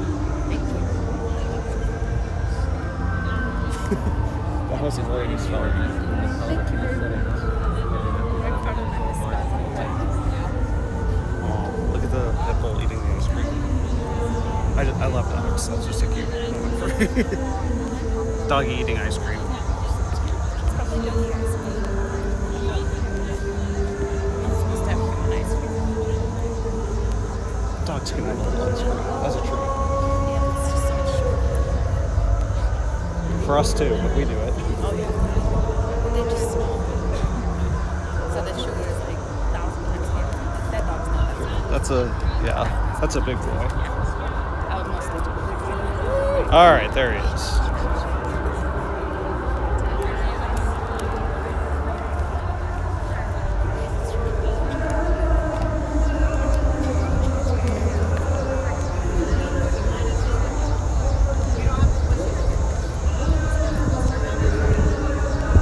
How's everybody doing? Thanks for inviting me down. All right, I gotta speak louder. I don't know what the hell I'm gonna say. I just found out about, my boy Scott Horton just invited me down.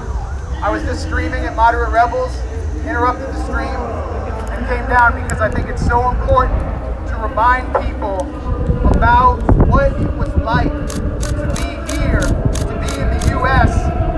on 9/11/01, and how isolated those of us who were anti-war actually were at the time. What a terrifying atmosphere it was here, and how many millions have been killed because of the hypnotic spell and the media mass formation that prevented us from stopping these catastrophic wars, and we're still feeling the effect. What else? What other anniversaries? What else happened on 9/11? Well, the murder of Salvador Allende, a elected socialist president in Chile, murdered by a CIA plot under the watch of Henry Kissinger. Also on 9/11, the killing of Christopher Stevens. Who is Christopher Stevens? In Benghazi, he was at the U.S. consulate. He was the U.S. ambassador to Libya. What was he doing at the U.S. consulate in Benghazi? Why was Christopher Stevens there? Hope you all can hear me still. He was there because after Gaddafi was murdered by another U.S. dirty war, very similar to what happened in Black September in Chile, he was organizing the shipment of the arms looted from the Libyan military's armed depots to the so-called moderate rebels, the CIA-backed mercenaries in Syria. That's why he was in Benghazi. He was working with the CIA-backed, Al-Qaeda-affiliated Libyan Islamic Fighting Group to organize shipments of weapons to Syria to launch another dirty war. This is the legacy of 9/11. It happened on 9/11. That story has been covered up. Let's remember what it was like after 9/11, on the day of 9/11, when the #1 drive time radio host, Howard Stern, was announcing it live and calling for chemical weapons attacks and nuclear attacks on the Middle East on primetime radio. He sounded like any of the crazy Bush neoconservatives, but this was our drive time host. Days later, Dan Rather, remember, the top broadcast media personality on the news every night, went on David Letterman and said, we need to take many casualties to fight a permanent war. We need to take out all these other countries that are involved. This isn't about fighting terror, it's about fighting an entire people who are evil. And Dan Rather even said, as Donald Trump later did, he told the big lie that Arabs in the United States were celebrating on rooftops, leading to the massive campaign of anti-Arab discrimination, of the murder of even Sikh people in the US for looking like Arabs, and of the campaign of Islamophobia and the targeting of Muslim American leadership, it was our mainstream broadcast personalities who brought us that campaign of hate and these permanent wars, and they were being directed by the Bush administration. We need to remember that people who are advising the Democrats today, people who are in the Democratic Party firmly embedded or were celebrated on MSNBC, like William Kristol and Robert Kagan, had concocted a project for a new American century before 9/11 to lay out the plan to destroy not just Iraq, but Syria, and then to target Iran, a project of the United States today. We need to remember that these neoconservatives marched into the Pentagon and demanded, after Al-Qaeda attacked the U.S., that the U.S. take out 7 countries in 5 years, and that those countries have been taken out, down to Sudan, which was targeted in a color revolution last year and now has formal relations with Israel. Their plan has come to fruition. Millions have died. The Middle East is in a state of catastrophe, and yet people in the Middle East and people in the United States are still resisting. We saw people in the Gaza Strip stand up to Israeli terror this year with homemade weapons and deal a bloody nose to the U.S.-backed Israeli apartheid regime.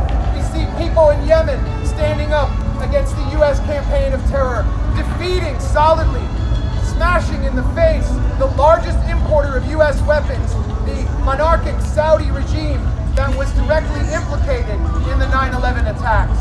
Directly implicated. We see people resisting in Lebanon. The wars are still continuing and people are still standing up. People are still standing up against the wars the dirty wars. People are standing up in Venezuela. Bolivia has reversed a coup. People are standing up in Nicaragua. And you all are standing up right here because we remember the lessons when even parts of the left fell down after 9/11. When Thomas Friedman, the liberal media, called for smashing a country in the Middle East just because we need to do that. And so we need to wake people up now because this is a new crisis is upon us. And the left is not only silent, large parts of the left are actually supportive of the official agenda. And we're talking about the new normal. The new normal where a new crisis is being exploited. A pandemic to massively expand presidential power. Anyone who watched Biden's speech 2 days ago should have been terrified by the mandates he's handing out. This is an expansion of the imperial presidency that liberals used to oppose. And so we see leftists who oppose segregation now supporting segregationist passports. We see liberals who claim they supported civil rights now supporting massive crackdowns on civil liberties. We see liberals and leftists who say they're opposed to censorship now silent as YouTube censors any discussion of the new normal that's upon us. And we know this won't go well. We know this won't go well because of the lessons of 9/11, because our elites are always prepared to exploit any crisis. And if you know about the simulations that took place before the pandemic, it reminds me distinctly of the Project for a New American Century, the clean break document that the neocons conceived. They always have a plan. Where is our plan? Where is our plan to stand up for civil liberties? Where is our plan to oppose presidential power when a Democratic president is behaving more fascist than perhaps Donald Trump ever did? Where is our plan? Our plan starts today. And what we need to recognize with our plan is that people who have opposed these wars, people who are opposing this catastrophic new normal, have less in common, politically in many cases, than people who are hypnotized by the mainstream narrative. So you have libertarians, you have leftists, you have socialists, communists, anarchists, whoever. They may have less in common, but they get that something really wrong is happening. And what we need to do is unite against the common foe. Unite against the global predator class that is receiving new powers now. And we need to have unifying messages together. We can't be allowing ourselves to be divided when there are so many people hypnotized by this narrative and so many people in power who have unprecedented means at their disposal to crush us.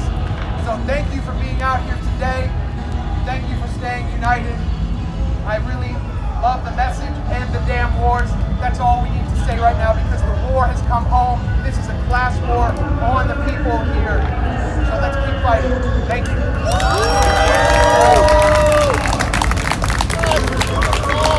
Has everybody got your walking shoes on?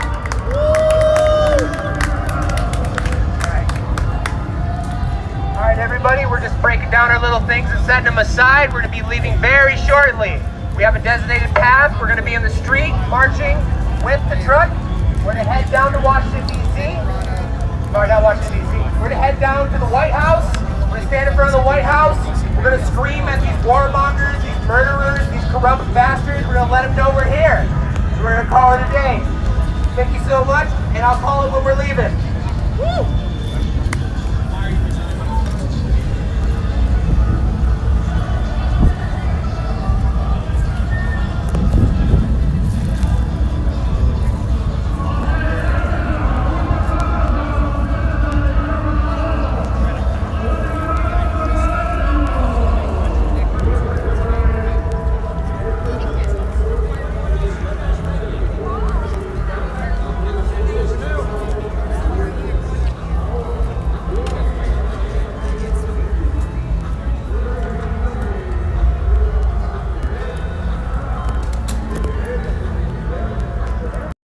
Okay, so they have just finished up kind of rallying at John Marshall Park, and at the moment they're kind of clearing stuff out, and they're going to be marching to the White House. So just to sort of place this in Washington, D.C., if you're familiar with D.C., this is sort of near the courthouses, a few blocks really from the Capitol, and then the White House is probably just a little under roughly a mile away.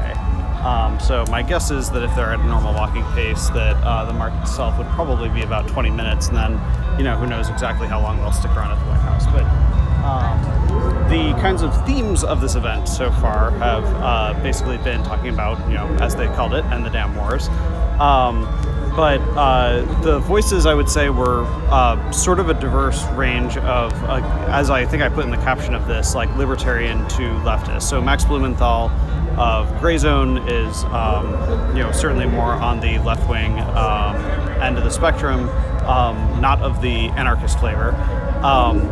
There have been, speakers who are more socialist or progressive-minded. There have been a couple people from Movement for a People's Party, which is a group that advocates the formation of a progressive third party, as well as there are several people in the Hawaiian shirts, aka Boogaloos, which are more along the libertarian-leaning end of the spectrum. And actually, the first speaker was Medea Benjamin, who works at Code Pink, and then there was another Code Pink speaker as well, who are in the progressive anti-war camp.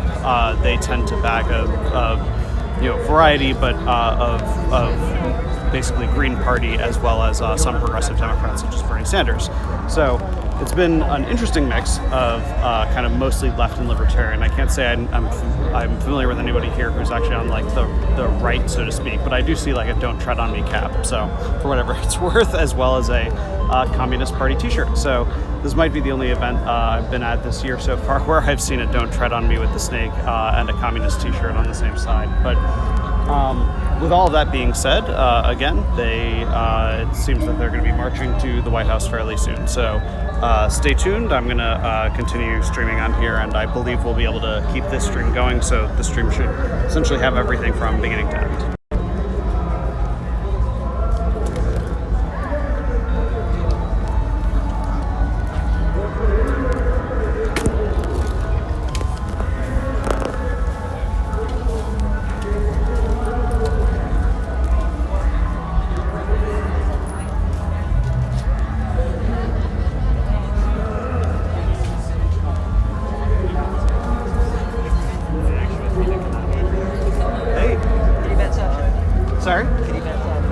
Oh, hey. What's up, Ford? What's up? What's going on, man? Good to see you. It's good to see you. What's up? This has been interesting so far. I'm still live, by the way. So I'm a walking wiretap. While we have dead time, any of you feel like chatting about why you're here?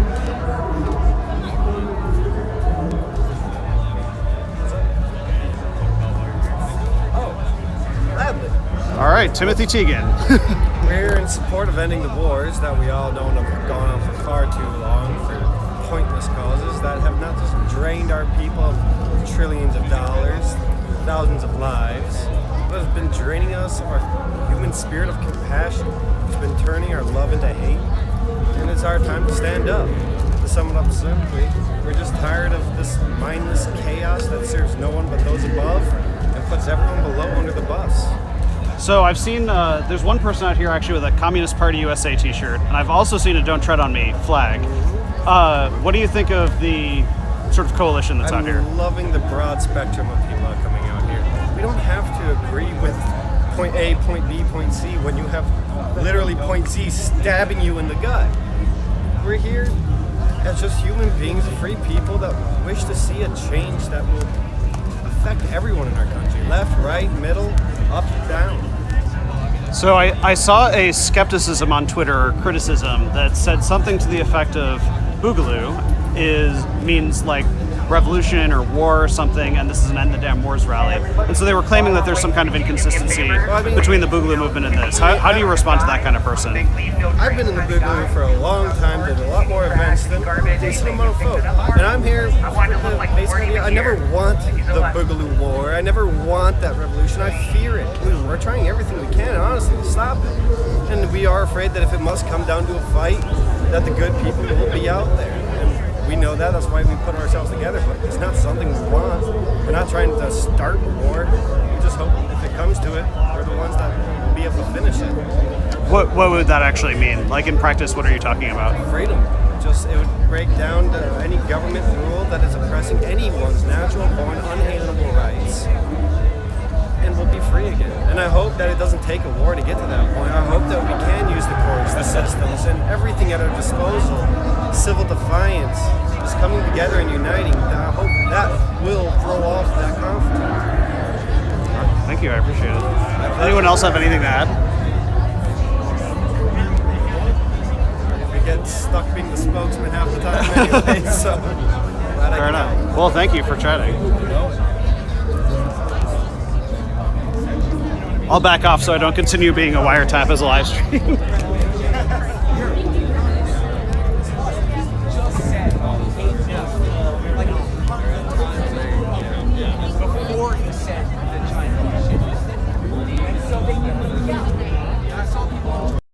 To those unfamiliar with the sort of context of the question, one of the big controversies about this event ahead of it, or one of the criticisms, I guess I should more so say, was that one of the organizers, Magnus, is himself a sort of member of the Boogaloo movement, and he tends to advocate for left-right or left libertarian unity, which is something that many leftists are extremely deeply skeptical of working with the Boogaloo movement for a variety of reasons.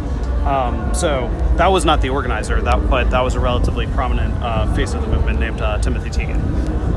So I will try to ask the same question to Magnus, although I'm not sure exactly where he ended up.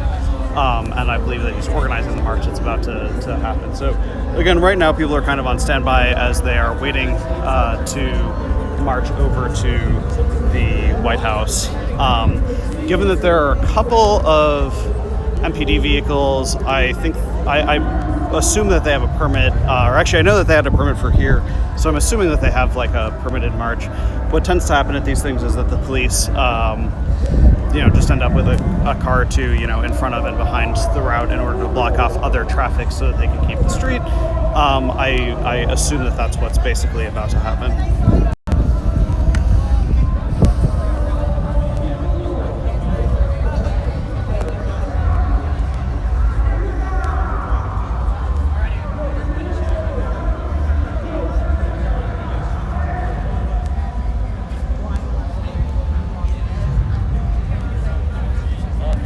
Hey. I'm Roland. Nice to meet you. I've seen you all at cool. other events before. I've never introduced myself. Oh, awesome. Well, nice to meet you. I see your IWW? Yep. Cool. Yeah. I just saw this. I was like, oh, this is an interesting collective of people. Yeah, it is a pretty wide range. Like I said to somebody earlier, this is one of the only times this year I think that I've seen a Communist Party USA t-shirt and a Don't Tread on Me hat at the same event. But definitely an interesting even if small, coalition that assembled out here. I'm very curious to see what they'll do next. At the British, I guess at the British Embassy. So the British Embassy is tomorrow for Assange. Assange is there also people. Yeah, I mean, so I think that a lot of the core organizers here are the people who do the DC actions for Assange. So they had a couple of rallies at the beginning of this year. That were like, it was like anti-censorship, and it was similarly where they did one weekend. It was like the anti-censorship and then explicitly pro-Assange one,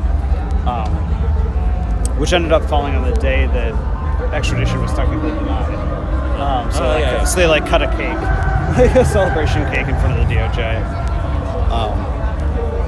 Anyhow, where do you actually publish? I only have my own website, and I mostly do stuff through Twitter. Oh, cool. Okay. Yeah, mostly just like live tweet events. Usually sometimes in Virginia, usually here. Oh, okay. Got started last year during the summer. Do I already follow you? No, I don't know. Send me a message so that I follow you. Yeah, I will do. I would, but I'm like library, so I can't actually open up Twitter and do it right now. But I'd like to, for sure. Also, it's really, I don't know if you remember, Cora says hi. She was friends with. Yeah. Of course I know. Yeah. She says hi. Cool. Does she still work at Rathbone Hotel doesn't exist anymore, but God damn it. Yeah, right. Yeah, she's still out and about. Yeah. I think the last time I saw her in person was like at a concert, or like pre-COVID. Like I don't think I've actually seen her in person since her tongue got she did the tongue thing. Hey Ford. Hey. You know what this is? I have no idea, to be totally honest. Yeah, you go. Someone's gonna wish that they didn't forget that there. Well, like it was attached to our podium, and then we dismantled it, and now it's just kind of around. If you start moving and the person doesn't have it, maybe just like take it and make sure that that everybody knows. I'm worried. I don't know. I mean, there's not that much media here. There's how many options could there be? But it's not mine. You think maybe Franco? Is he here? He was.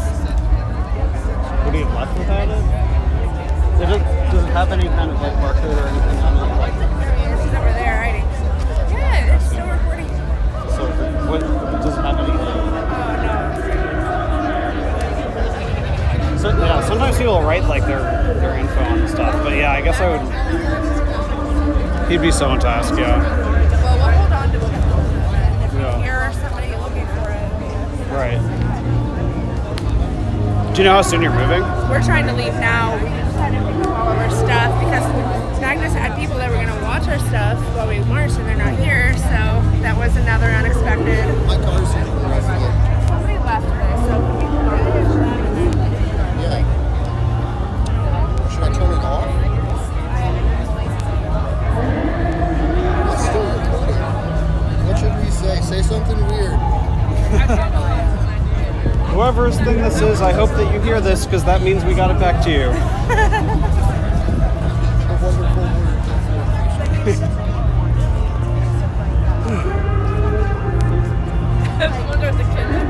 Taking a hug, man? Yeah. Oh, thank you, buddy. Thank you for coming out. I'm Yeah, sorry you got about it. yesterday. We just No, no worries. Yeah, just had stuff. Kimber actually saw you eating a sandwich when we were pulling up. Oh.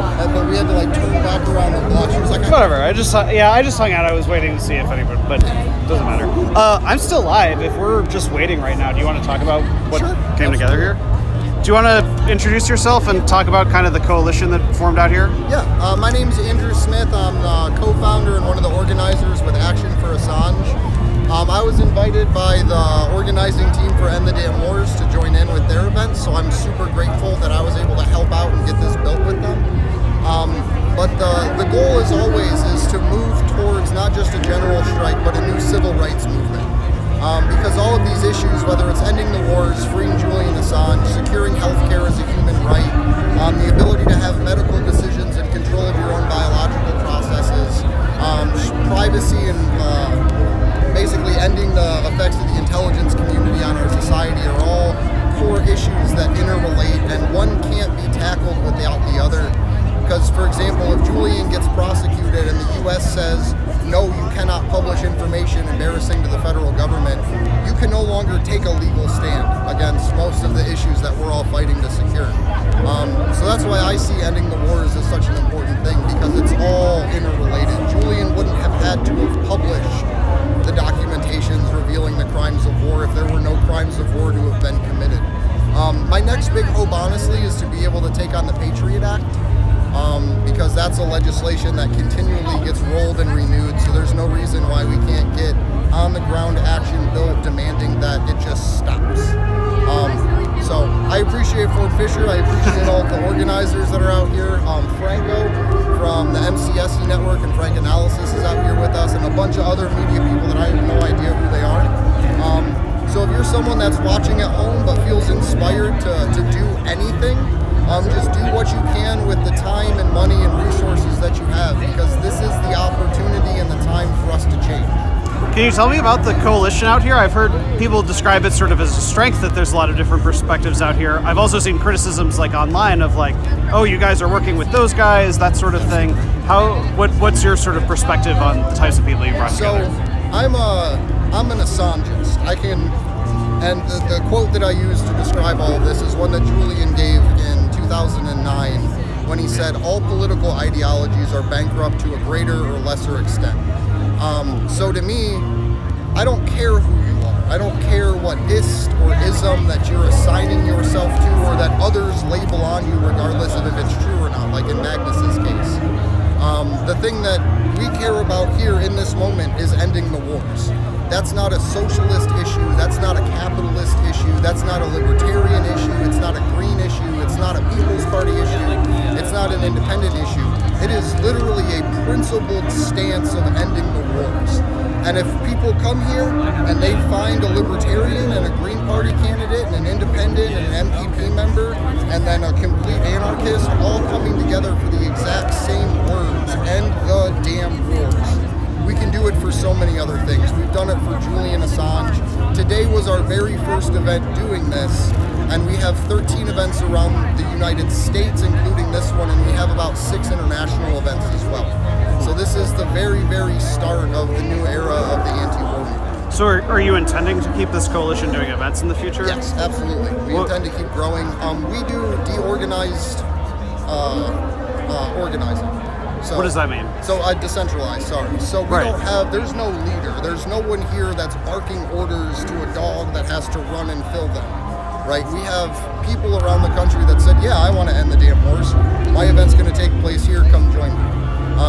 In Arizona, it's a combination of the Libertarian Party, the Green Party, the Movement for a People's Party, the Socialist Independent Party, and the Communist Party. In Arizona, all coming together because we care about the issue of ending wars. It's not about the ists or the isms. So what we hope is that people can come together around these issues, fight like hell, march for an hour until they're exhausted, and then when they don't have the energy anymore, they can sit down and have the debates about economics and the debates about health policies and all of these things, because that's secondary. Those ists and isms, we have no control over any of the financial means in this system. So why do we put that as a stumbling block before we end the war? All right, fair enough. I appreciate you talking to me. Absolutely, man. Thank you for coming. Thank you.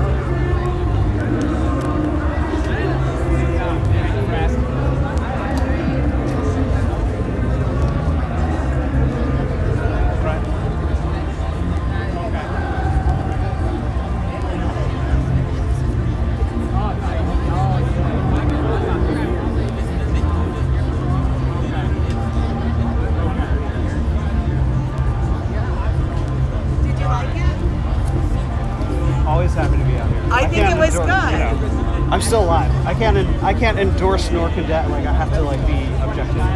So. But it's been fun. Okay, I think it was fun. I think that like for the first event, I think that we had a really fucking crazy lineup of speakers. Like really There was a lot. Speakers. There was a lot of different types of speakers. Yeah. That was pretty interesting. We moving soon? Yeah. I don't know what's going on.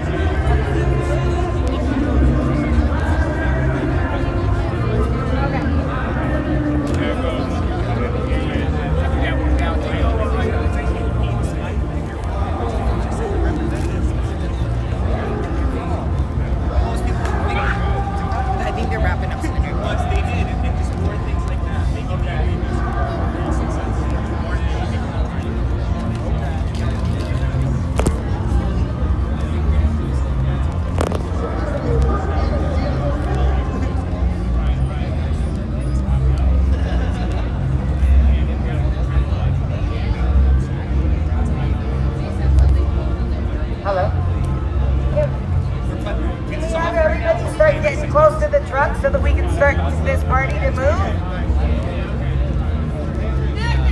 You guys are gonna get, we're all gonna go over to the truck and we're gonna start marching to the White House.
Alright people, we all gather up here. The plan is, we are going to the White House. We're going to be behind this car. We're going to have a police escort the entire time.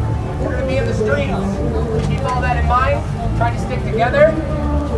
I'll be up at the front with the banners and signs and everything. It shouldn't be hard to miss this.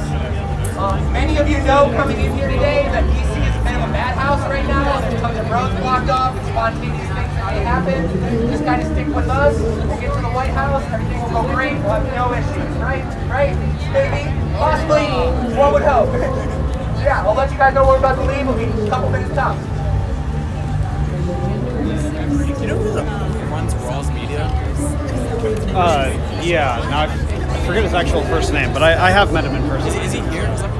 I've never been able to put a face to that. I would have recognized him if he was physically here. No, he's not. I'm always Also, we're looking gonna have a little cart with water in it. Yeah, Hot as balls. So if you need water, a little blue cart, we're gonna be pulling it along. I like his work too a lot. Like you and him are two of like the DC news sources I've talked. Yeah, he used to come out to stuff more often. Now I haven't seen him in person at things in quite a while, but he's been more active. Like yeah, he's talking about like Kentucky today. Right. Did anybody lose a tiny little like audio recorder? Like he's taking a bit more of like an aggregator. Yeah, because they're trying to make Raw's like a bigger like international news thing. Right.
file in behind the truck. Next stop, the White House.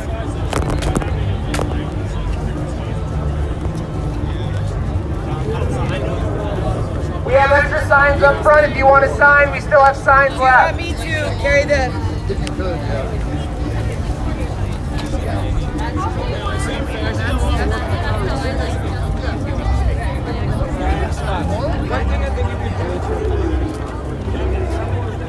Okay, people. I know a lot of you are not standing titles, but I think you guys. We're going to start off. I'm going to name a country. You yell at the damn wall. I mean, I was almost everybody I talked to. And that includes people who've been retired. Right. You can't hide the ball. Afghanistan. End the damn wars. Somalia. End the damn wars. Ethiopia. End the damn wars. Thank you.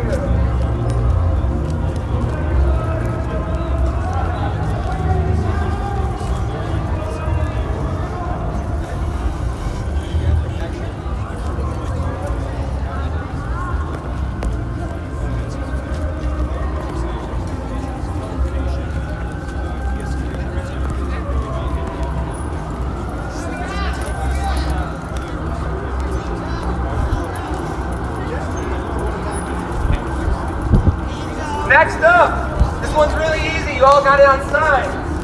Real simple. I want you to repeat after me. No troops, no mercs, no drones, no tanks. No troops, no mercs, no drones, no tanks.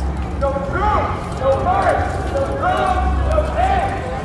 No troops, no mercs, no drones, no tanks.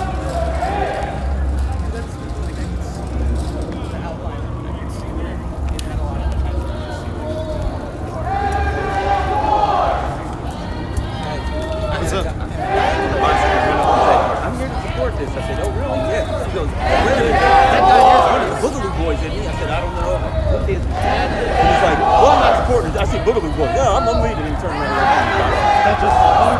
Huh? That just happened happened a second ago. Got back. I wish I could have. No, I haven't got you. I wish I could have got you to film me. That's an interesting interaction for sure. NATO must dissolve. NATO must dissolve. NATO must dissolve. NATO must dissolve. NATO must dissolve. NATO must dissolve. NATO must dissolve. NATO must dissolve. NATO must dissolve. NATO must dissolve. NATO must dissolve. NATO must dissolve.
Unicorn Daddy, right? Your ass is viral on Twitter all the time. Do you want to talk about why you're out here? Nah. All right, fair enough. Well, I mean, it's True.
democracy looks like! This is what democracy looks like! Show me what democracy looks like! This is what democracy looks like! And the damn wars! No more! True tours! Free!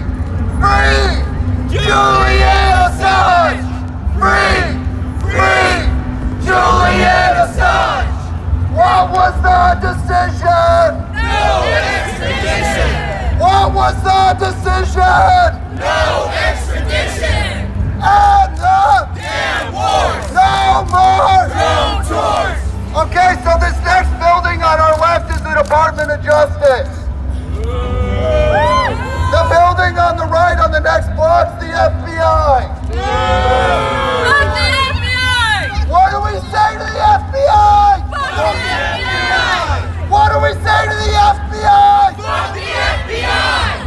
What do we say to the CIA? Fuck the CIA! What do we say to the CIA? Fuck the CIA! What do we say to the DOJ? Fuck the DOJ! What do we say to the DOJ? Fuck the DOJ! What do we say to the Pentagon? Fuck the Pentagon! What do we say to the Pentagon? Fuck the Pentagon! But I'll just say, Free Daniel Hale! Free Daniel Hale!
Fuck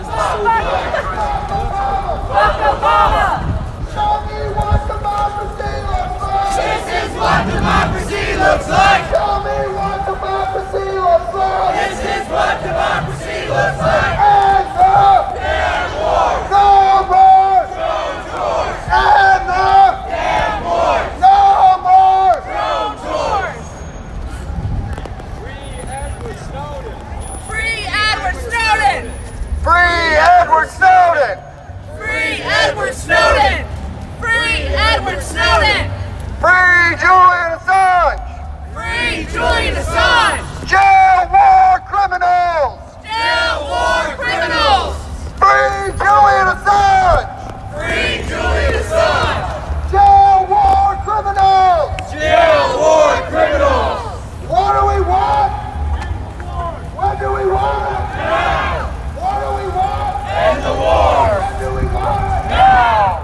We don't get it! Shut it down! If we don't get it! Shut it down! And the Damn war! no more! Drone tours! And the Damn war!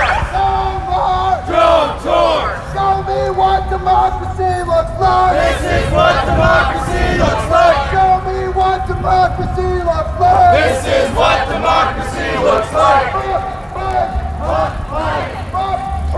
Fuck Trump! Fuck Obama! Fuck Trump! Fuck Biden! Fuck Trump! Fuck Obama! Fuck Bush! Damn wars! Drone tours! Damn wars! Drone tours! Fuck the FBI! Fuck the CIA! Fuck the NSA! Fuck the DOJ! Defund the Pentagon! Defund the Pentagon! Damn war! Drone tours! Damn war! Drone tours! Show me what democracy looks like! This is what democracy looks like! Show me what democracy looks like! This is what democracy looks like! Damn war! Drone tours! Damn wars! Drone tours! Fuck the FBI! Fuck the CIA! Fuck the DOJ! Defund the Pentagon! Defund the Pentagon! Defund the Pentagon! Defund the Pentagon! Free! Free! Julian Assange! Free! Free! Julian Assange! What do we want? End the war! When do we want it? Now! What do we want? End the war! When do we want it? Now! Defund the Pentagon! Defund the Pentagon! Fuck the FBI! Fuck the FBI! Fuck the CIA! Fuck the NSA! Fuck the DOJ! Fuck the DOJ! Free Julian Assange! Free Julian Assange! Jail war criminals! Jail war criminals! Free Daniel Hale! Free Daniel Hale! Jail war criminals! Jail war criminals! Free Edward Snowden! Free Edward Snowden! Jail war criminals! Jail war criminals!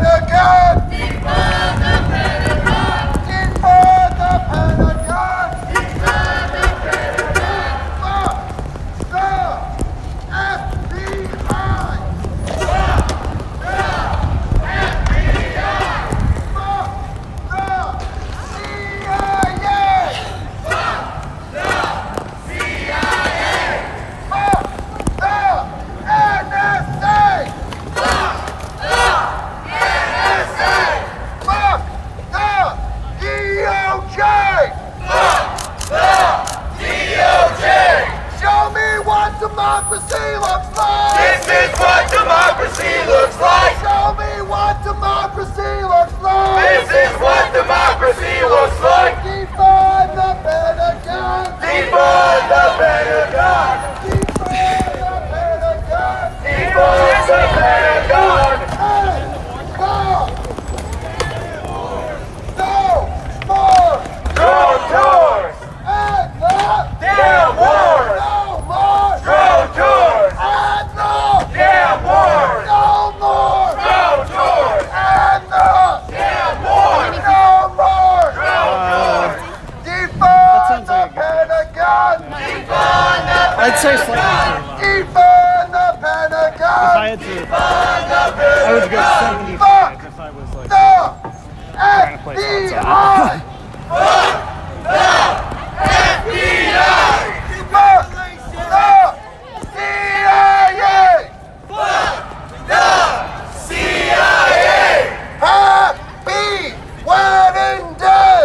Happy wedding day. Happy wedding day. Happy wedding day. Fuck the CIA. Fuck the CIA. Congratulations on your wedding day.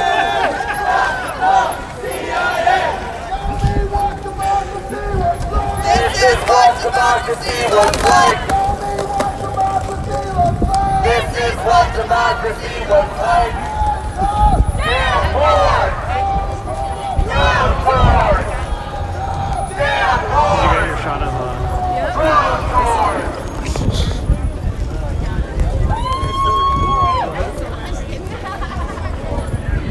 No more news. No more news. No more news. No more news. It's always like. No more drones. No more drones. No more drones. No more drones. No more drones. And no more.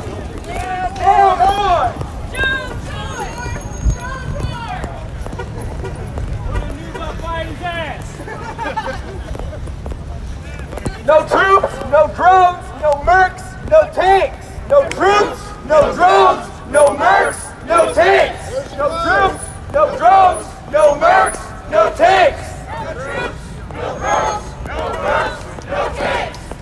Woo! Can I get one real loud? Everything you got. And the damn war. No more drone tours. And the damn wars. No more drone tours. Show me what democracy looks like. This is what democracy looks like. Show me what democracy looks like. This is what democracy looks like. Hey Joe! Hell no! These fucking wars have got to go! Hey Joe! No! These fucking wars have got to go! Hey Joe! Hell no! These fucking wars have got to go! Hell no! These fucking wars have got to go! Fuck the FBI. Fuck the FBI! Fuck the CIA. Fuck the CIA! Fuck the NSA! Defund the Pentagon. Defund the Pentagon! Defund the Pentagon. Defund the Pentagon! And the Damn wars! no more Drone tours! Damn wars! Drone tours! $3 trillion! Jail war criminals! Free Daniel Hale. Free Daniel Hale! Jail war criminals. Jail war criminals! Show me what democracy looks like. This is what democracy looks like! Show me what democracy looks like. This is what democracy looks like! Defund the Pentagon. Defund the Pentagon! Defund the Pentagon. Defund the Pentagon! Down with the empire! Down with the empire!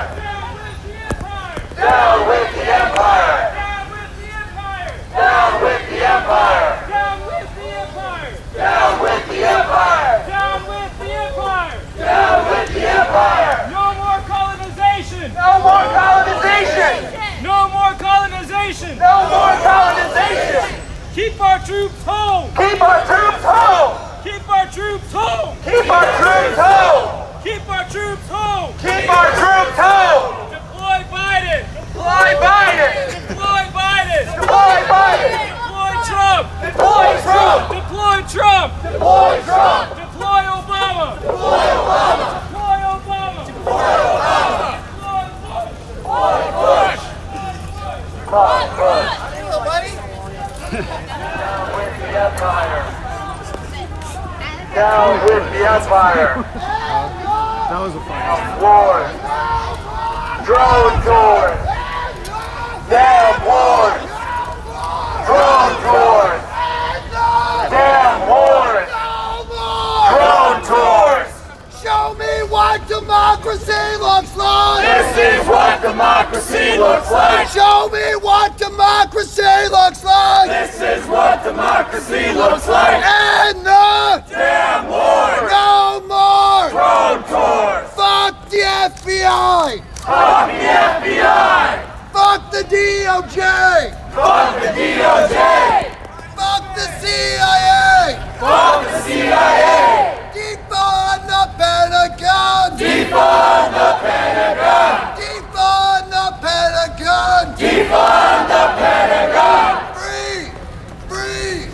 Julian Assange! Free! Free! Julian Assange! What was the decision? No extradition! What was the decision? No extradition! Defund the Pentagon! Defund the Pentagon! Fuck the FBI! Fuck the CIA! Fuck the NSA! Fuck the DOJ! Free Julian Assange! Jail for criminals! Free Daniel Hale! Jail for criminals!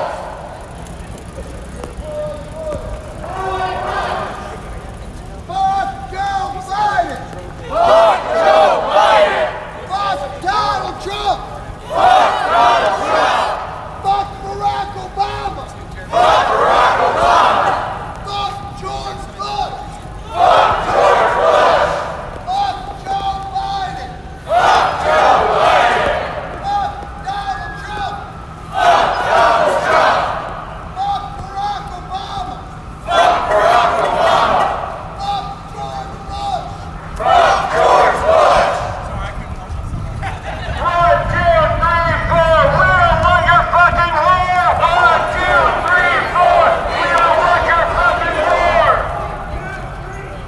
We don't want your fucking war! We don't want your fucking war! We don't want your fucking war!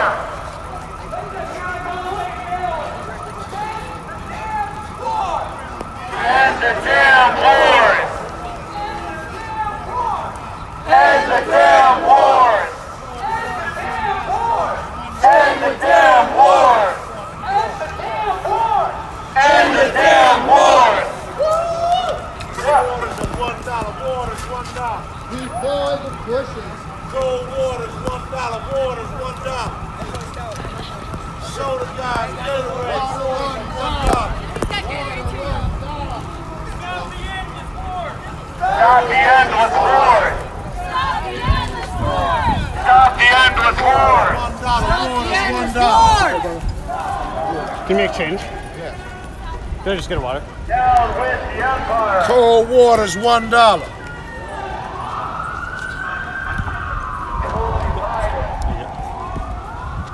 Waters $1. Waters $1. Deploy Bush! Fuck the FBI!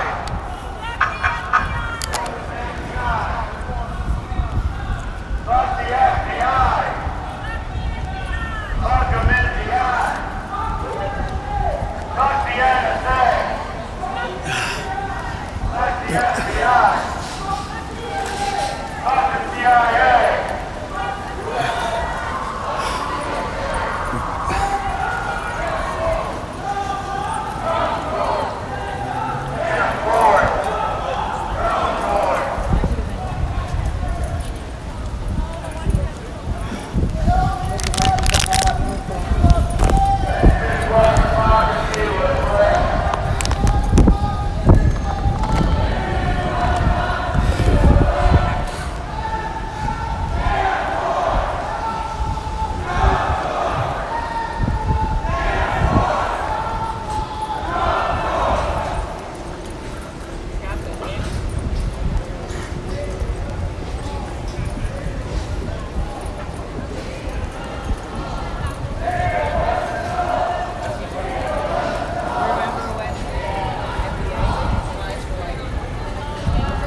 started my trip.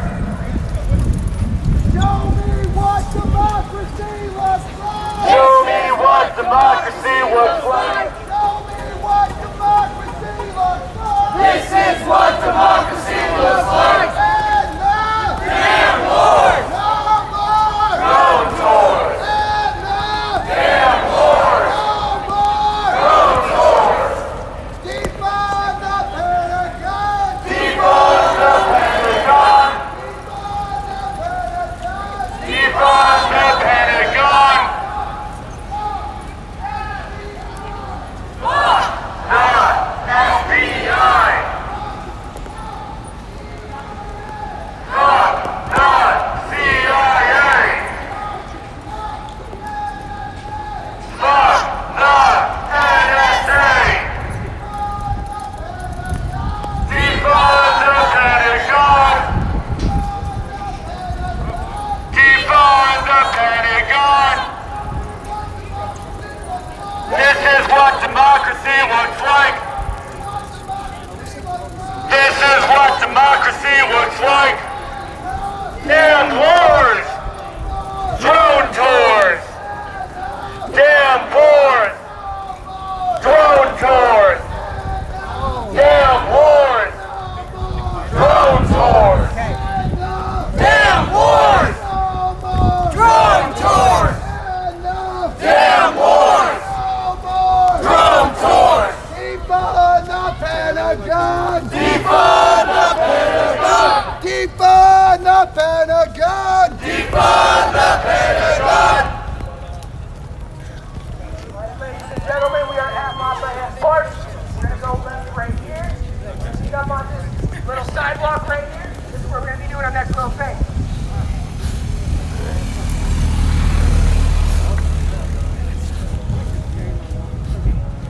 Get some water, get some shade. We got a lot more yelling to do.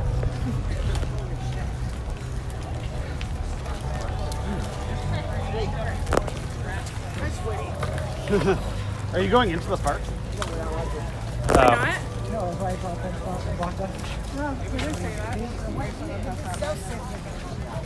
I literally noticed while I was walking up, and this was literally like a spur of the moment adjustment to the plan. I need water because my voice sounds like Batman. There's a water guy like following. Where is he?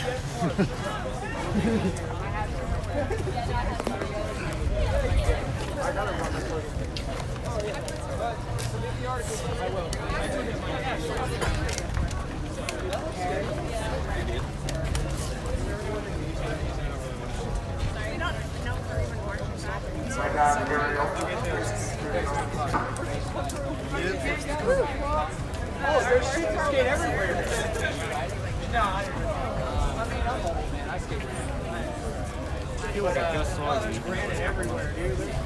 In Virginia Beach?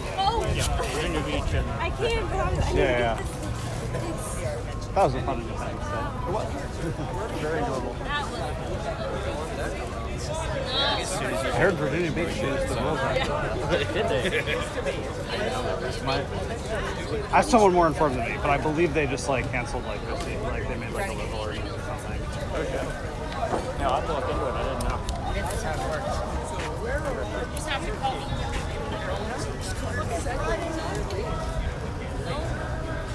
Aboard.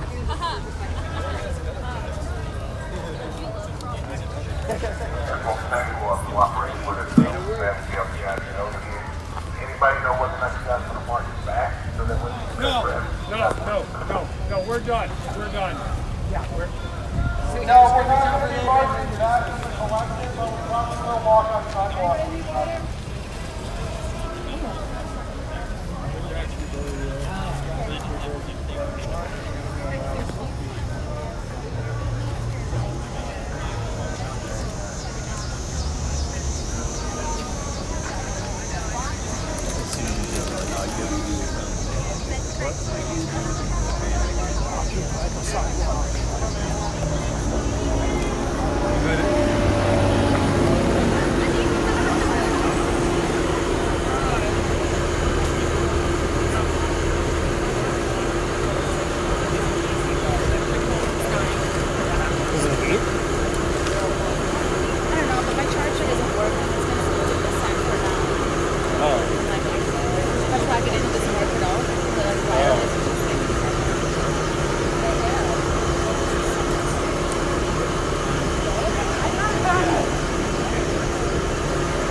Never.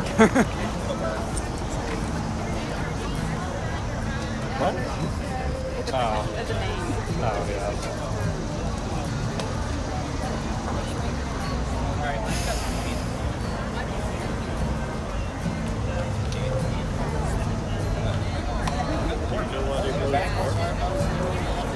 Maybe to prevent stuff like this. I don't know. It might just be because of the day.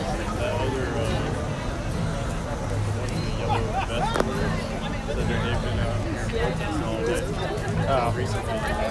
They just closed it. Yeah, so they wanted to make sure you guys could. Yeah.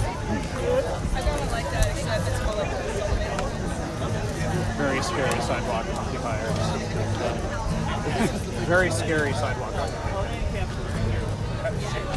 It's under the so we're just giving them a minute.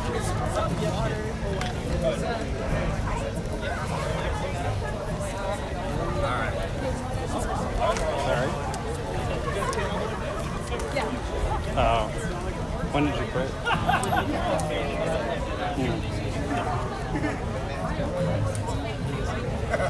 Probably best decision. Yeah. Right.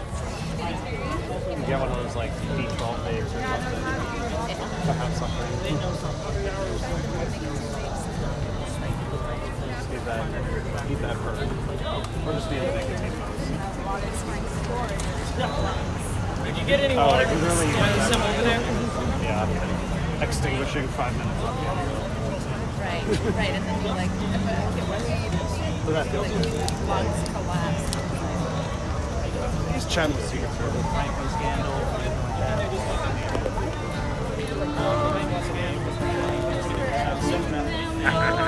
You're going straight to him. See that shitty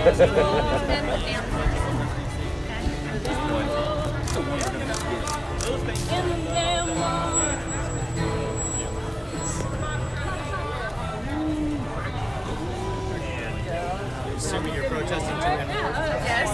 It's very obscure what we're actually marching for.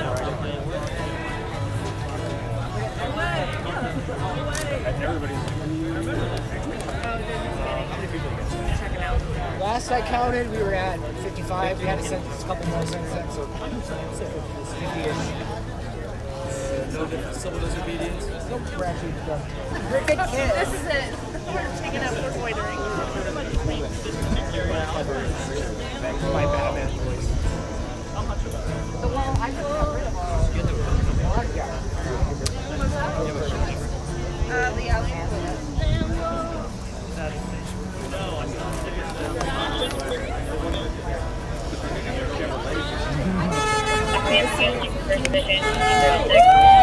It's not too late. It's not too late. What? No civil disobedience. This is actually the least spicy action that I've ever done. Usually involves some form of tear gas, or riot cops, or something This like time that. it's notepad.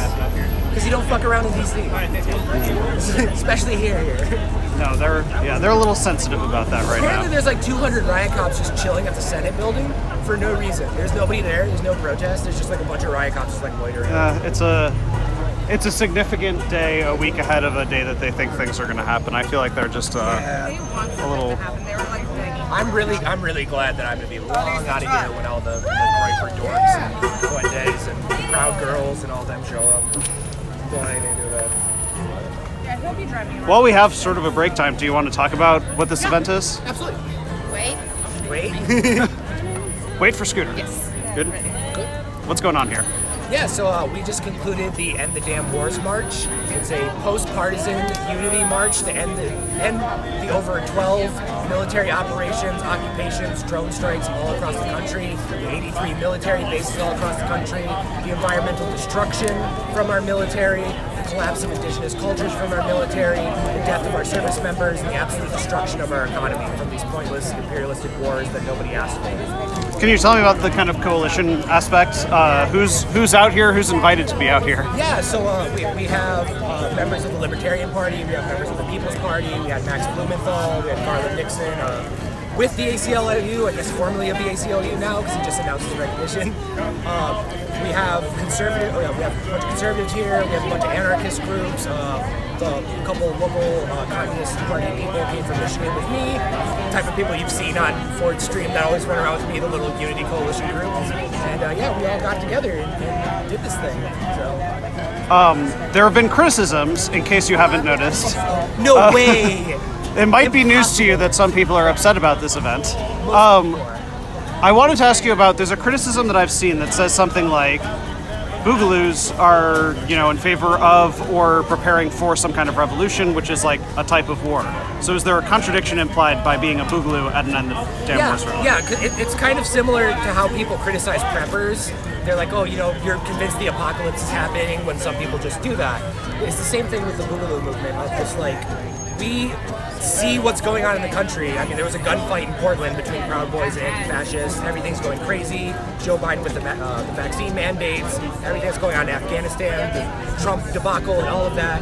We see the country splitting and fracturing, and that's when we came into prominence. And the entire thing we've done from the very beginning is promote these kind of unity events. We showed up to BLM events, we showed up to conservative 2A rallies, we showed up anywhere we could to try to promote that the realization, kind of the Assange message, that there are no good guys in government right now. And in fact, if we don't address this, if we do not solve this problem, you're going to increasingly get irrational people, desperate people. And those people will do violence. Those people will carry out attacks, those people will hurt people, and it will get more and more desperate. You saw kind of at the height of COVID, of people rioting, people looting, of people shoplifting just to stay alive, obviously like the whole Whitmer thing that happened. You're seeing people get desperate, and that's been my entire message from the beginning, and a lot of my fellow people in the movement of like, hey, this is our last chance to come together and work and fix this issue. Because if we don't fix this issue, that's when the irrational things are going to happen. That's when the violence is going to start happening. If you thought the last year was bad, next year will be worse. It will get worse because our country is increasingly divided. And the only way to solve that is to do events like this, to get people to talk together. Not debate ideas, but put aside differences and focus on those single issues. And people obviously criticize all the time that you want this, you want this. I don't, and that's the only reason I do all these things. But we're preparing for it, obviously, because we see it happening. And until we see people outside of us in different groups and events doing their own unity thing and addressing these issues and kind of having a Occupy 2.0, a general strike they're talking on a left. You're seeing libertarians talking about no compliance. All across the political board, if we don't get to that point, that's when people start bringing out guns, that's when people start looting, that's when people start hurting each other like in Portland and stuff like that. So that's always been my message from the very beginning is rather be a warrior in a garden than a gardener in a war. But I have never had any intention to do anything. I've never called for violence. I don't even want violence. I'm obviously prepared to defend myself if it happens, but that applies to most people, including the left even. You're seeing the armed left come up, so they get this more and more. And that's the whole unity message, my whole unity coalition thing I'm trying to do is avoid the things they criticize me trying to start. So what's next? What do you see as sort of the direction of the rest of this movement or the movements you participate in? So for End the Damn Wars, we're going to stay as an organization, and our primary goal is kind of to be the glue between all these groups. Because Code Pink might not talk to antiwar.com that much, leftist anti-war movements. Like if there's a giant Palestine event, if we bomb Palestine or something again, they didn't reach out to the libertarians. But maybe now with us being a third party, like, hey, we can put the People's Party people in contact with some anti-war, Ron Paul conservatives. We can kind of be this glue. And we plan on doing either semi-annual or annual events just like this and hopefully getting bigger and bigger. Mm-hmm. And then for me personally, and a lot of people in the movement, obviously the vax mandate thing's crazy right now, and then who knows what the next couple weeks will come, but that's kind of the plan in the future. All right. Fair enough. Cool. Thank you. Oh, and could you tell me your name and who you're with? I'm Magnus Penvidia, and I'm a co-organizer of End the Damn Wars. Thank you. Radish.